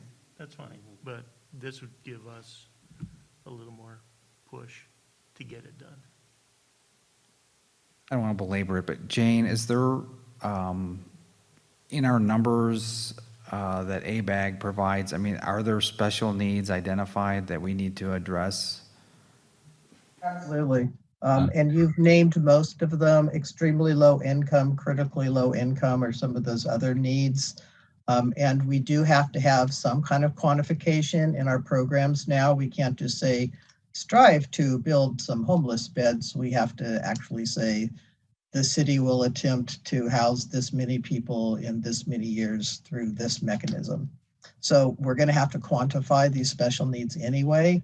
The question is really whether you want to set them up as a standalone objective, like we're required to do for the quantified objectives for housing construction to meet the RHNA, rehabilitation and replacement. There's things we have to have policies about that they're telling us already. I don't know what they are off the top of my head: homelessness, overcrowding. So there will be policies. We have to have that to get the housing element certified. So I guess is the question here, Jane, is there other, I guess if they don't know what those are, then I don't know how they would be able to identify other.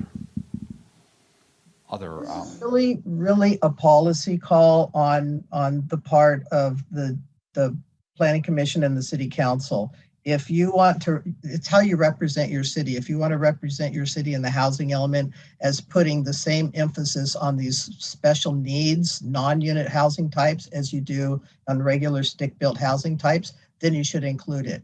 If that's not something that you feel like is a part of what you want to represent to HCD, then you shouldn't include it. It's absolutely optional. It's something that some of our jurisdictions really feel strongly about, and some of them are like, well, that's just another thing. I got a question for you, Jane. This is Rafael.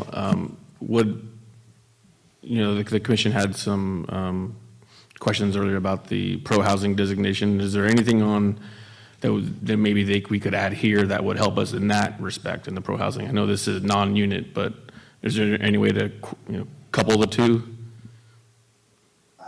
I have not seen that. I mean, Luke probably knows the pro-housing checklist better than I do. I don't remember seeing anything specifically about this. I mean, allowing 2 ADUs is going to get you a lot of points, but I don't know about this one. Do you remember anything, Luke, from the checklist? Not a whole lot of overlap off the top of my head. Okay, I didn't think so. So for some of this stuff, if we put it in there, would financial burden fall to us? Because that's one of my thoughts, is that we don't have an incredibly large budget. And if we're saying we're going to do these things, but then we don't have the money to do them, how do we work around that? That's a great question. And again, this is something that doesn't obligate you in any way. It's an objective. You're saying this is what we're going to strive to do, but there's no accountability that's tied to it. I don't see any reason not to include it. Even if the objectives, even if there are no objectives listed, right, certainly there will be, but maybe in some point in the future there won't be, although I can't imagine that. But I don't see any reason not to include it. Does anybody else see any reason not to include that? We should spell it out a little bit, like, additional senior housing. I'm good with option B. Consensus, so we can move on to the consideration of potential new programs, starting with housing on city-owned church and school sites. We want it. Yeah, we want it. We like it. I don't see any reason we should exclude city-owned churches or school sites from being able to create affordable housing. What's the difference between a zoning text amendment or a workforce housing overlay? I don't know. I'll jump in and handle that one. For a zoning text amendment, it's an easier and faster process. You would basically be saying, okay, we're going to change the text of the zoning ordinance to make housing an allowable use on church with church zoning or school zoning. Housing is going to be allowable use with those different ones. But that would open up every city-owned site, every church site, and every school site in the city as being appropriate for housing, and that may not be what you want to do. If the commission and the council wanted to have more control, they would do it through a workforce housing overlay program or a similar program where they would designate those sites that they find are appropriate church, school, or city-owned sites and put an overlay zone on them so the developer would only be able to come in and develop housing on those sites. Yeah, it needs to be specific. Yeah. That gives a church an opportunity if they wanted to pursue rather than just saying. Yeah, and they could ask for that overlay zone. Yeah. It's on. Doing the overlay? Yeah. Okay. Kevin? And just so you know, however this shakes out at this church will be we would have to be that before the planning commission, and we'd have criteria, and you'd weigh in, and then ultimately we'd go to council since it's its own ordinance change. City density bonus programs? It's piqued my interest for the reasons that Kevin was laying out, that it could be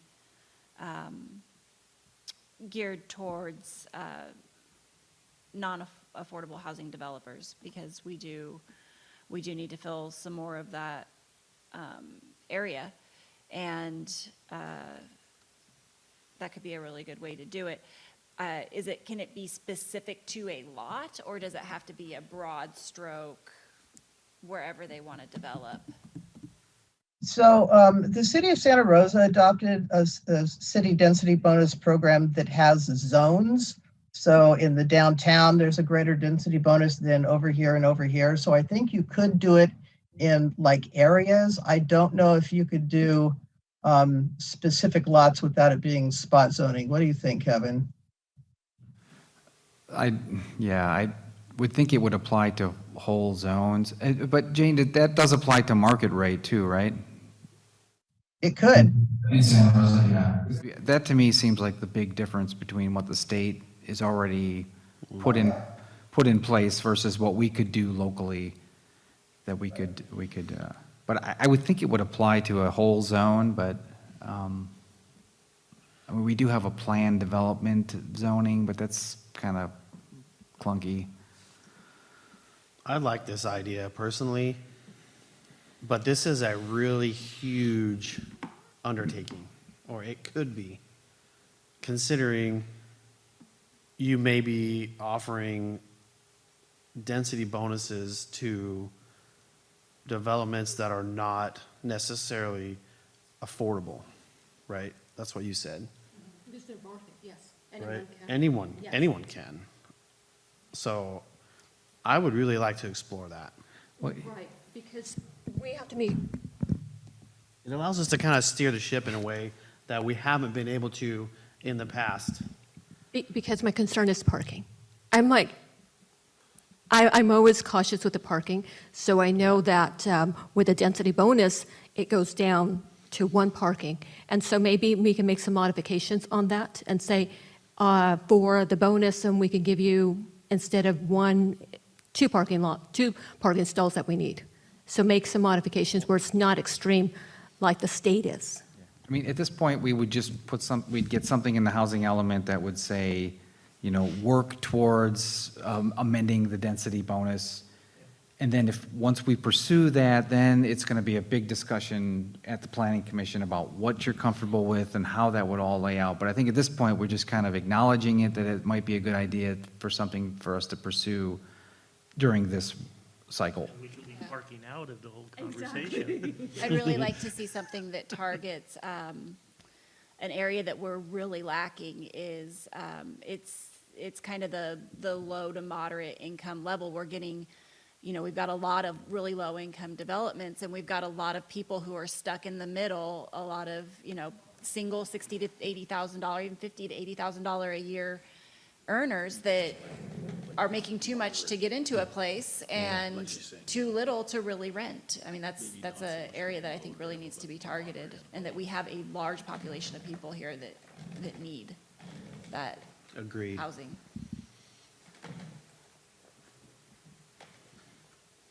You could offer a bonus for extra parking. Just saying, if you're doing your own thing, you can do your own thing. Yeah, you can design I like that. Yeah, so let's explore that one. So we'll explore that one.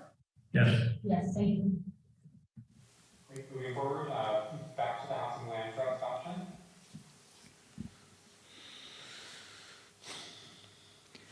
I think was the general consensus that we want to get them out here to tell us a little bit more about it before we. Yes, Sonoma Land Trust. Just like on the density bonus, this would really just put language in the housing element that could be pursued, and then if that makes it in there and that's something that's of interest that we want to pursue in this next cycle, we can start the conversation. But I can still invite Sonoma Land Trust, but I think for tonight, we just want to know, hey, do you think this would be a good idea to put in here? And then we can talk about it more later. I think we're all good with that. Mm-hmm. Yeah. So that's a yes. Housing designation then? He was talking about the land trust. The land trust. Yeah. Yeah, continue. We can still talk about land trust as well. Yeah. So moving on, right, to the We go pro-housing. Pro-housing designation. Yes. I mean, I don't see any reason why we shouldn't pursue that. What does that mean, though? What does that mean to be pro-housing designation? Right. Designation that HCD is kind of looking for. If you're pursuing a pro-housing designation or you have a program to pursue a pro-housing designation, then you're seen as being a good player, right? You're seen as being a community that really wants to build housing and not just go through the paper exercise of a housing element. So it's kind of a bonus in that way, although there's no official recognition when it comes to getting your housing element certified. I've tried. It would be great if it worked that way. But I think the next step for the pro-housing designation is do just what you guys are talking about, which is really get a look at the stuff that already applies in Cloverdale that you could already score for, like the two ADUs on one lot. You're going to score points for that. And then have an idea of what other things might come into play in order you to gain that score of 30. And those things might be so far off that you don't even want to try it this housing element cycle, and they might look like they're achievable with just a couple of ordinance changes. So I think my recommendation would be that we get some more information about that and do a little analysis of where Cloverdale falls right now and where they would have to go to get that designation. Absolutely. I think we're all in agreement on that. Excellent. And the last item is just further planning commission feedback. Anything we might have missed, anything else you would like to see moving forward? And again, this is not an exhaustive list. We are really just at the beginning of developing these programs, and there's a lot more that can be added, and there's a lot more that will come back to you as well. But this is just an opportunity for anything else that's coming to mind to be listed. Vice Chair. Members of the commission, just want to suggest you might want to check the audience to see if there's any comments at this time. Okay. We'll have to stop screen Seeing no sharing. additional from us, I'd like to open it up to public, see if we have any hands raised. And at this time, there are no hands raised. Okay, thank you. And we have nobody in chamber, so bring it back to the commission. Do we have any additional input that we'd like to? Yeah, I'm just thinking, because the laws have really changed with what we're able to do since the last time all our zoning was done. So I know that we said the TOD, we can't touch that, but I think that it would be advantageous for us to really analyze all of the different spaces and zoning that we have currently to make sure that we don't get into another situation where our hands are really tied and we can't we can't limit what's put on a lot. That's just my own input. That's just, I think that, because things have changed since the last time we did this, and now we have a lot less say in what we can and can't do in certain places, and I think that that needs to be looked at when we move forward on this, to say, you know what, maybe this needs to be changed here or there, but that's all.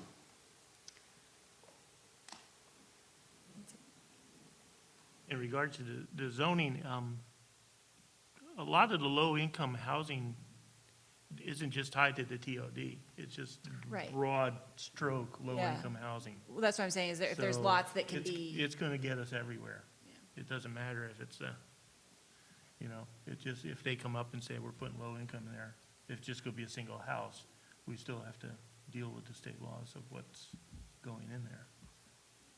I guess there's not other lots that we have zoned in a precarious way that could possibly allow them to put high-density housing on a lot that really shouldn't have it, that's zoned something different, but because they're getting all these bonus points and stuff, that they're able to do that. That's all I'm saying, is that maybe we need to analyze that and make sure that there's not lots that we should change so that that specific situation can't happen again, and we end up with something somewhere where we're having to foot the bill for a lot of infrastructure that we can't afford. Yeah, gotcha.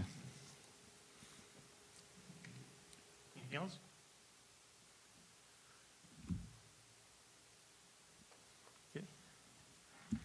Okay, so So Luke, are you good with everything you got? And you guys are, Jane and Fantastic. Yep, thank you.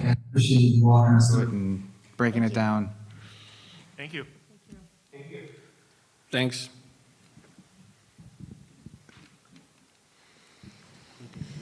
Into D2, which is the 2021 Annual Housing Element Progress Report.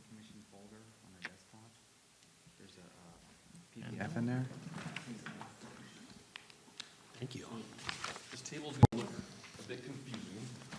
The first page is kind of the main table. The second page is just more backup info. I think the bottom one. Help you with the Yeah. first page.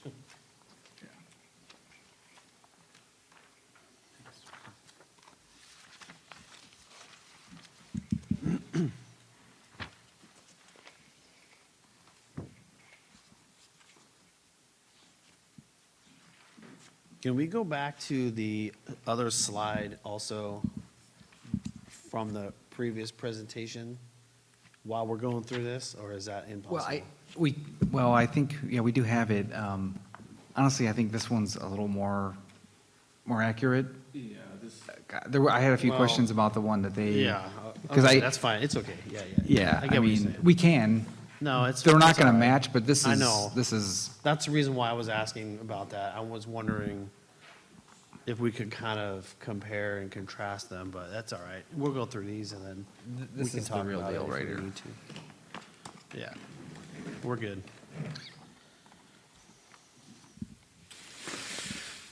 Okay, so the general plan and housing element update, general plan and housing element APRs, annual plan, or annual progress reports.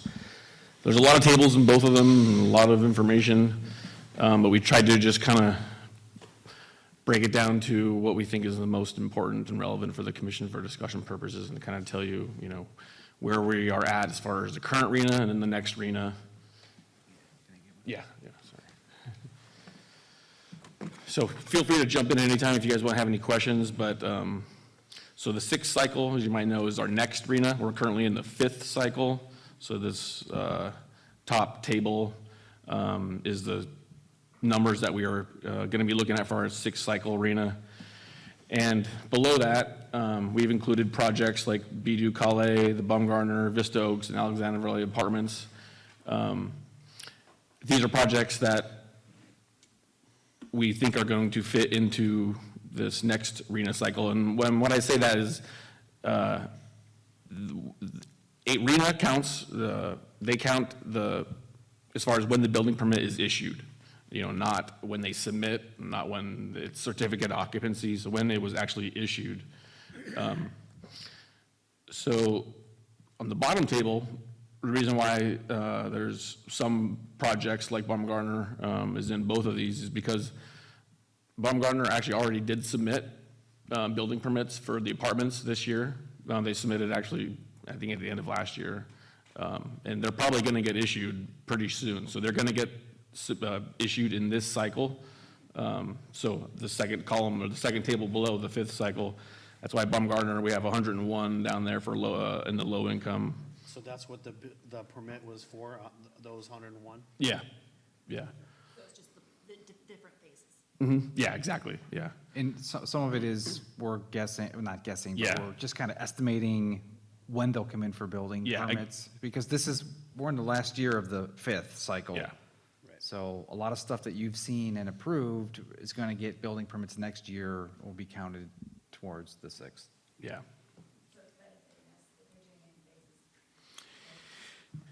It would be better if they were all next year. Yeah, it would, honestly, 'cause it we would would just- honestly help, yeah. But, Yeah, so, but again, this does look pretty good, even if, again, like, I think Kevin said a guess isn't, I think guess is kind of a good word, because we are kind of guessing at when these are going to come in, when their building permit's going to get issued. And, if the 101 units of Baumgartner gets issued in this fifth cycle, 122 potentially would get issued in the next one, and that'll help with our arena in the next one. And the same thing with, actually, sorry, I guess Baumgartner is the only one that I've included in both there. But for the next table, though, for the next page, we just included projects that, at the top, they are entitled, they need to submit for a building permit. Like the Holt building, these are just kind of small numbers. There's the Big Larry subdivision, only 3 units here, 2 units there in the Opperman and Sunrise Hills 2. But the one below that, you see like Alexander Valley Resort and Vista Oaks. They're on the next one because they don't have all the entitlements that they need yet. Vista Oaks has to come in for precise development plan and design review, and kind of the same for Alexander Valley Resort whenever that does get built. But we just wanted to show you that they are out there. And to answer your question, Commissioner Sanders, or you wanted to see that other table and where do those numbers come from? Some of that it might be from like Alexander Valley Resort. They asked for all of our pipeline projects, from anything and everything, and Alexander Valley Resort, they still need to get design review and things like that. So we have no idea when that'll actually come in, but we included it in, we gave them those numbers so that they did include that in their pipeline. That's why some of those might seem kind of high. It includes like a lot of numbers, like the Alexander Valley Resort, which is 235 units. yeah, so in their table, they had high numbers. Yeah. They included Right. every single thing on here, and some of these. Right, which we know Alexander Valley Resort, Right. obviously isn't going to be done by the end of the fifth cycle. and Definitely not, there's- yeah. There's really no Definitely not, movement there, so it may never. Yeah, that's why on the first page, it's on, actually, sorry, I didn't put it there because we didn't want to, we wanted to put only numbers in here that are ready to submit for a building permit. Alexander Valley Sure, Resort's not exactly. yet. Right, Yeah. they're nowhere near. They're Yeah. nowhere near, yeah. I mean, the message here too is that we're doing really great on our arena. Yeah. But like I think Commissioner Sanders and Commissioner Spengler also said that, we're pretty good on our low and very low, but the moderate is something that we definitely need, we need some more projects for that, so. Like on or the current one, on the fifth cycle one, we have, well, shoot, actually, the 112, I guess we're pretty good there too. But, for the sixth cycle one, even with all the projects coming, we would have 23 units left to build. Yeah, all the other categories seem to be able to be filled in pretty easily with, Cherry Creek, that helped a lot. Those are pretty much either low or very low. The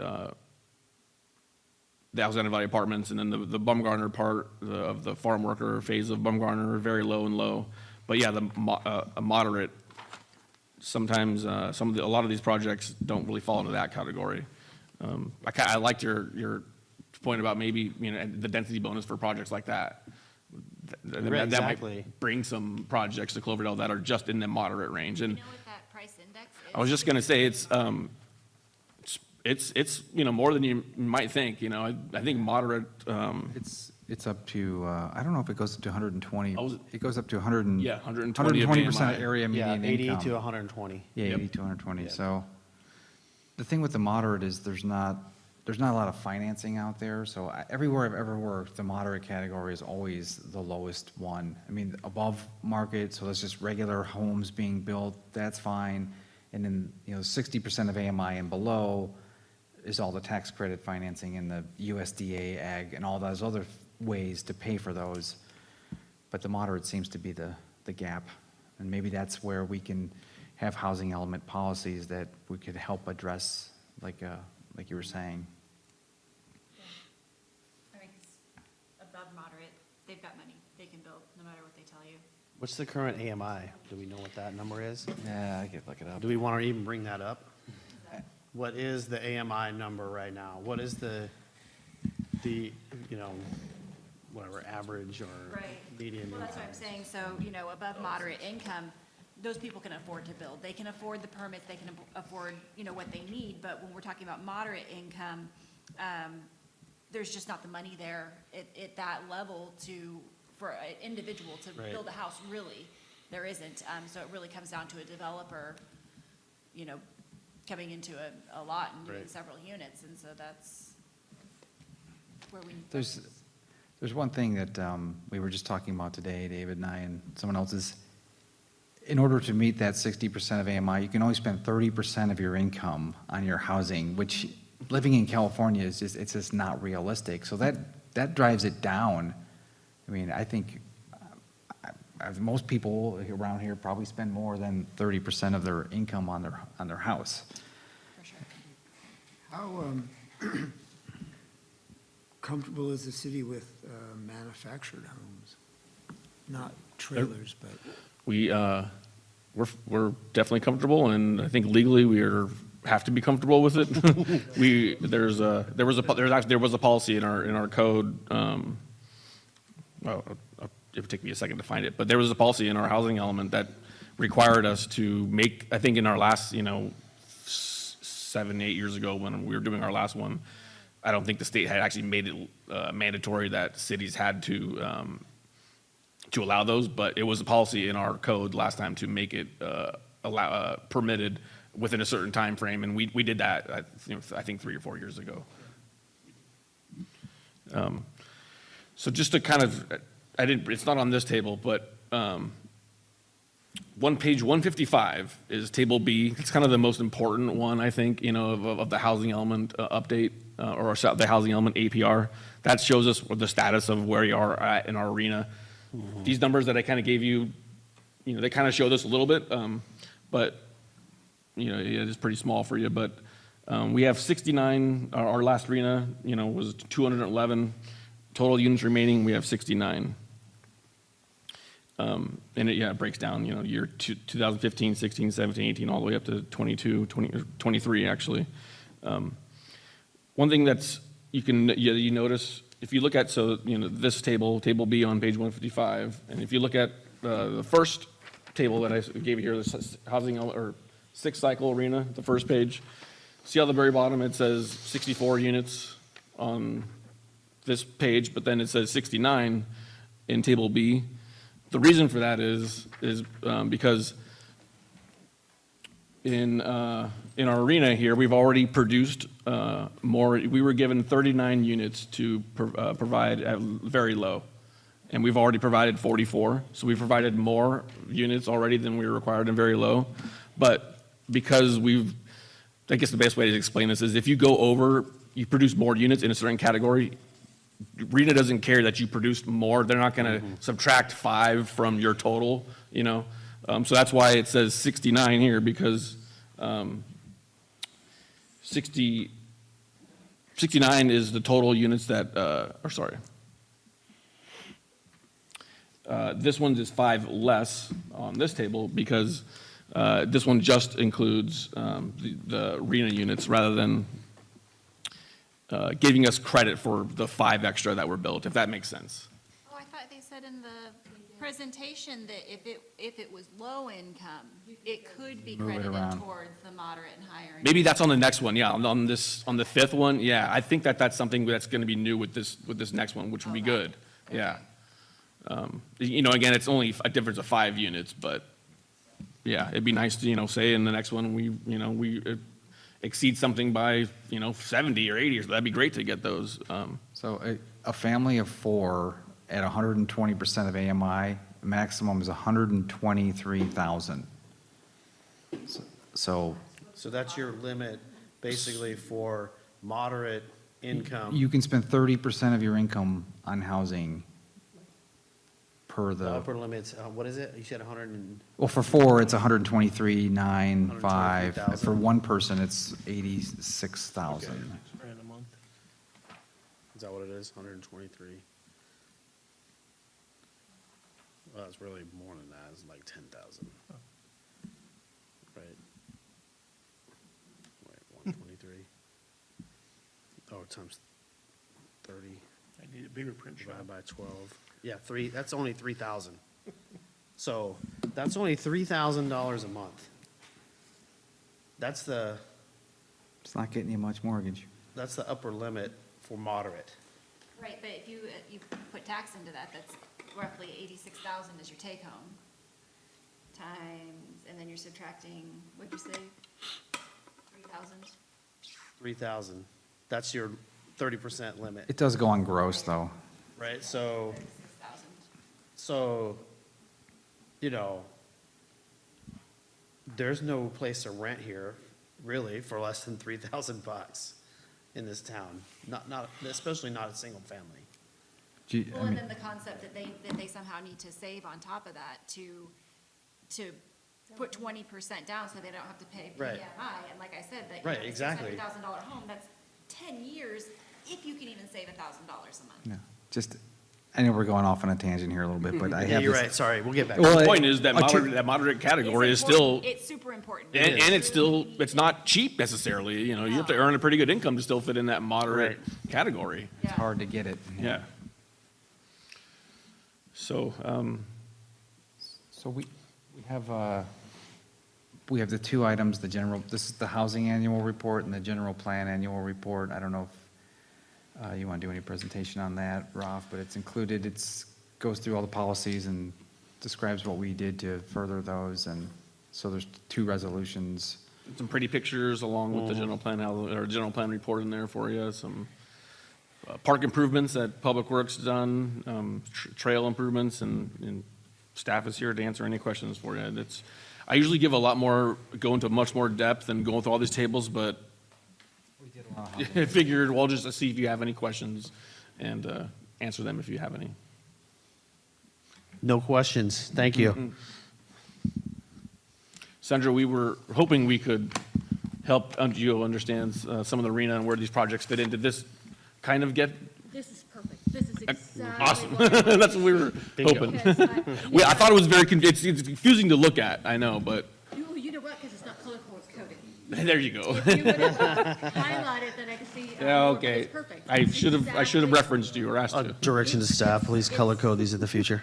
It's Note exactly taken. what I wanted, because I wanted to see Yeah, yeah. where our numbers are really at, and I couldn't see them. And this really, I can see now the breakdown, and that's why, that was one of my questions that I had, is that, where's the Gardner on this, because it's not on Yeah. the report, but I can see how you split it. You And did that's split our best guess, yeah. This is really much more informative in my mind. Good. Yeah. Good. I feel good about that. I still look at it and I'm like, man, this looks really confusing, but I'm glad you No, guys it makes got sense. something out of it. Well, remember, this is the second presentation, right? We just went through the Yeah. the first one, so, yeah. Yeah, perfect. At this time, I'd like to see if there's anybody in public who wants to comment. I had done the same thing. She was just waiting for him, he gave it to you, it's in your packet. No hands are raised, Vice Chair. Thank you very much. Nobody in the gallery, so we'll bring it back to the commission. Any more discussion on item D2? Any more questions? Okay, we do have a resolution, XYZ 2022, if somebody want to make a motion. It's accepting the annual housing progress report. Recommending just, yeah, recommending, sorry. Okay. I would like to offer Resolution XYZ 2022. A resolution of the City of Cloverdale Planning Commission recommending to the Cloverdale City Council the acceptance of the housing element annual progress report for the 2021 calendar year for the adopted 2015 to 2023 housing element and submittal of the report to the California Department of Housing and Community Development, HCD, and the Governor's Office of Planning and Research, OPR.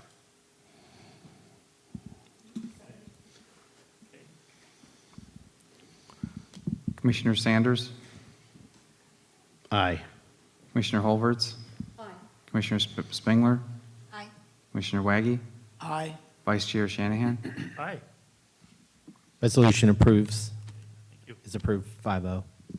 And sorry, we kind of blended the next one, but let's talk about that separately, if you mind. If I may, just, let's take a break for 5. Break for Give everybody a 5. chance, and then we'll come back. Good? Okay. So we'll see you in 5.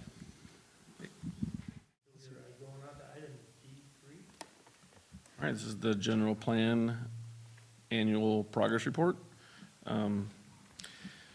Like the housing element one, it's very long and lengthy. This one has much more policies, and because it's the entire general plan, from the housing element to the safety element to land use element, circulation, all the good stuff. So just some highlights of it included in the general plan annual report.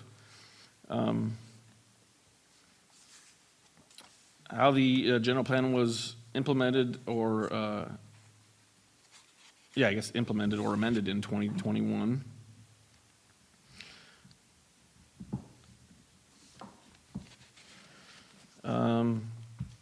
The Be-Do Kale project, during 2021, the Planning Commission recommended approval to the City Council of the Dry Creek Annexation Project, or otherwise known as the Be-Do Kale Senior Housing Project for the Dry Creek Rancheria Senior Housing Project for their tribal elders. The general plan was amended to help entitle the project. The general plan was amended on a part of the project site from general industrial to low-density residential, and also a portion of the project was amended from general industrial to general commercial. I'll touch on some things in here that are not housing, because we always talk about housing, but maybe some of the other stuff. Again, like I said, at the Porter Creek Reserve, park staff implemented vegetation management program. The intent of the project was to reduce fire fuels and dead vegetation near hiking trails and nearby homes. And park staff performed trail rehabilitation on several trails located inside the park to maintain a safe path of travel. Vintage Meadows Park, several components of the playground structure were replaced, and new spiral slide was added to the children for the children to enjoy. At City Park, the basketball court was slightly expanded, and more trails were repaved and walking paths.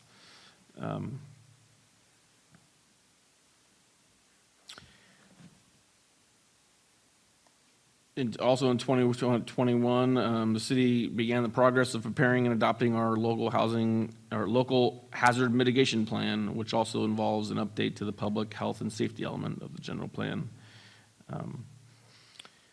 And again, the city, we just talked about the housing element, but in 2021, the city embarked on the start of our housing element update. We just had the presentation tonight from Four Leaf, and anticipated in 2022.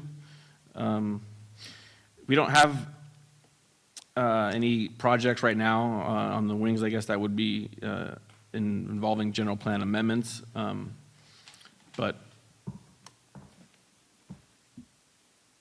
staff will continue to implement the general plan policies and implementation measures that are within the general plan, and as projects come along, implement those into the projects. The Baumgartner map was submitted this last year. And the project includes open space to protect protect and enhance seasonal drainage area of the property and provide walking trails and open space. And there's policies throughout the general plan that encourage all of these various things, from the conservation and design, open space element, public health and safety. One thing that came through again in last year was the Alexander Valley Wellness Center. The staff or the planning commission just recommended approval to the city council. The city council recently did approve that, but in 2021 we were working through reviewing that project. You can see how that would fit into the public health and safety of the city's general plan. But I'll just stop there. There's lots more projects that fit into the general plan update, but again, yeah, I'll just stop there and see if the commission has any questions or recommendations about the project, about the report. Do you have any commissioners? Good report. I like it. Thank you. We do have a resolution. Yeah. Any public input on this one? Is anyone out there? See if there's anybody out there watching. Looks like 3 people.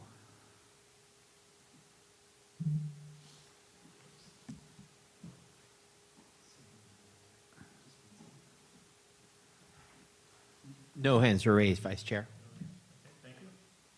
Okay, so I'll bring it back to the commission. Again, do we have any discussion, questions? Okay. We do have a resolution.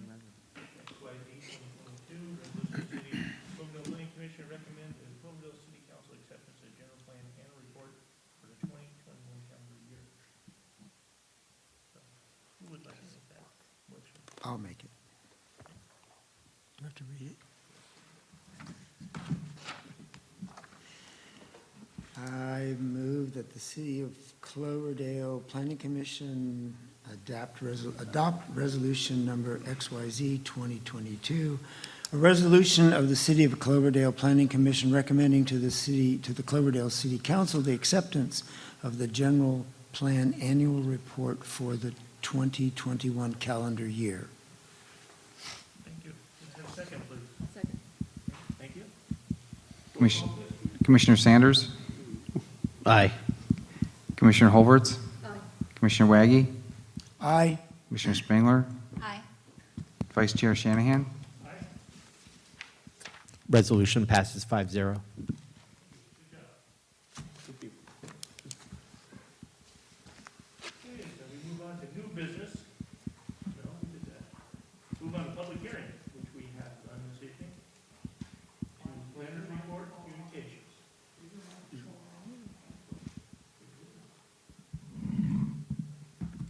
I'll just do a brief report. Our next meeting is scheduled for April 5th. I'm not sure if we'll have it or not.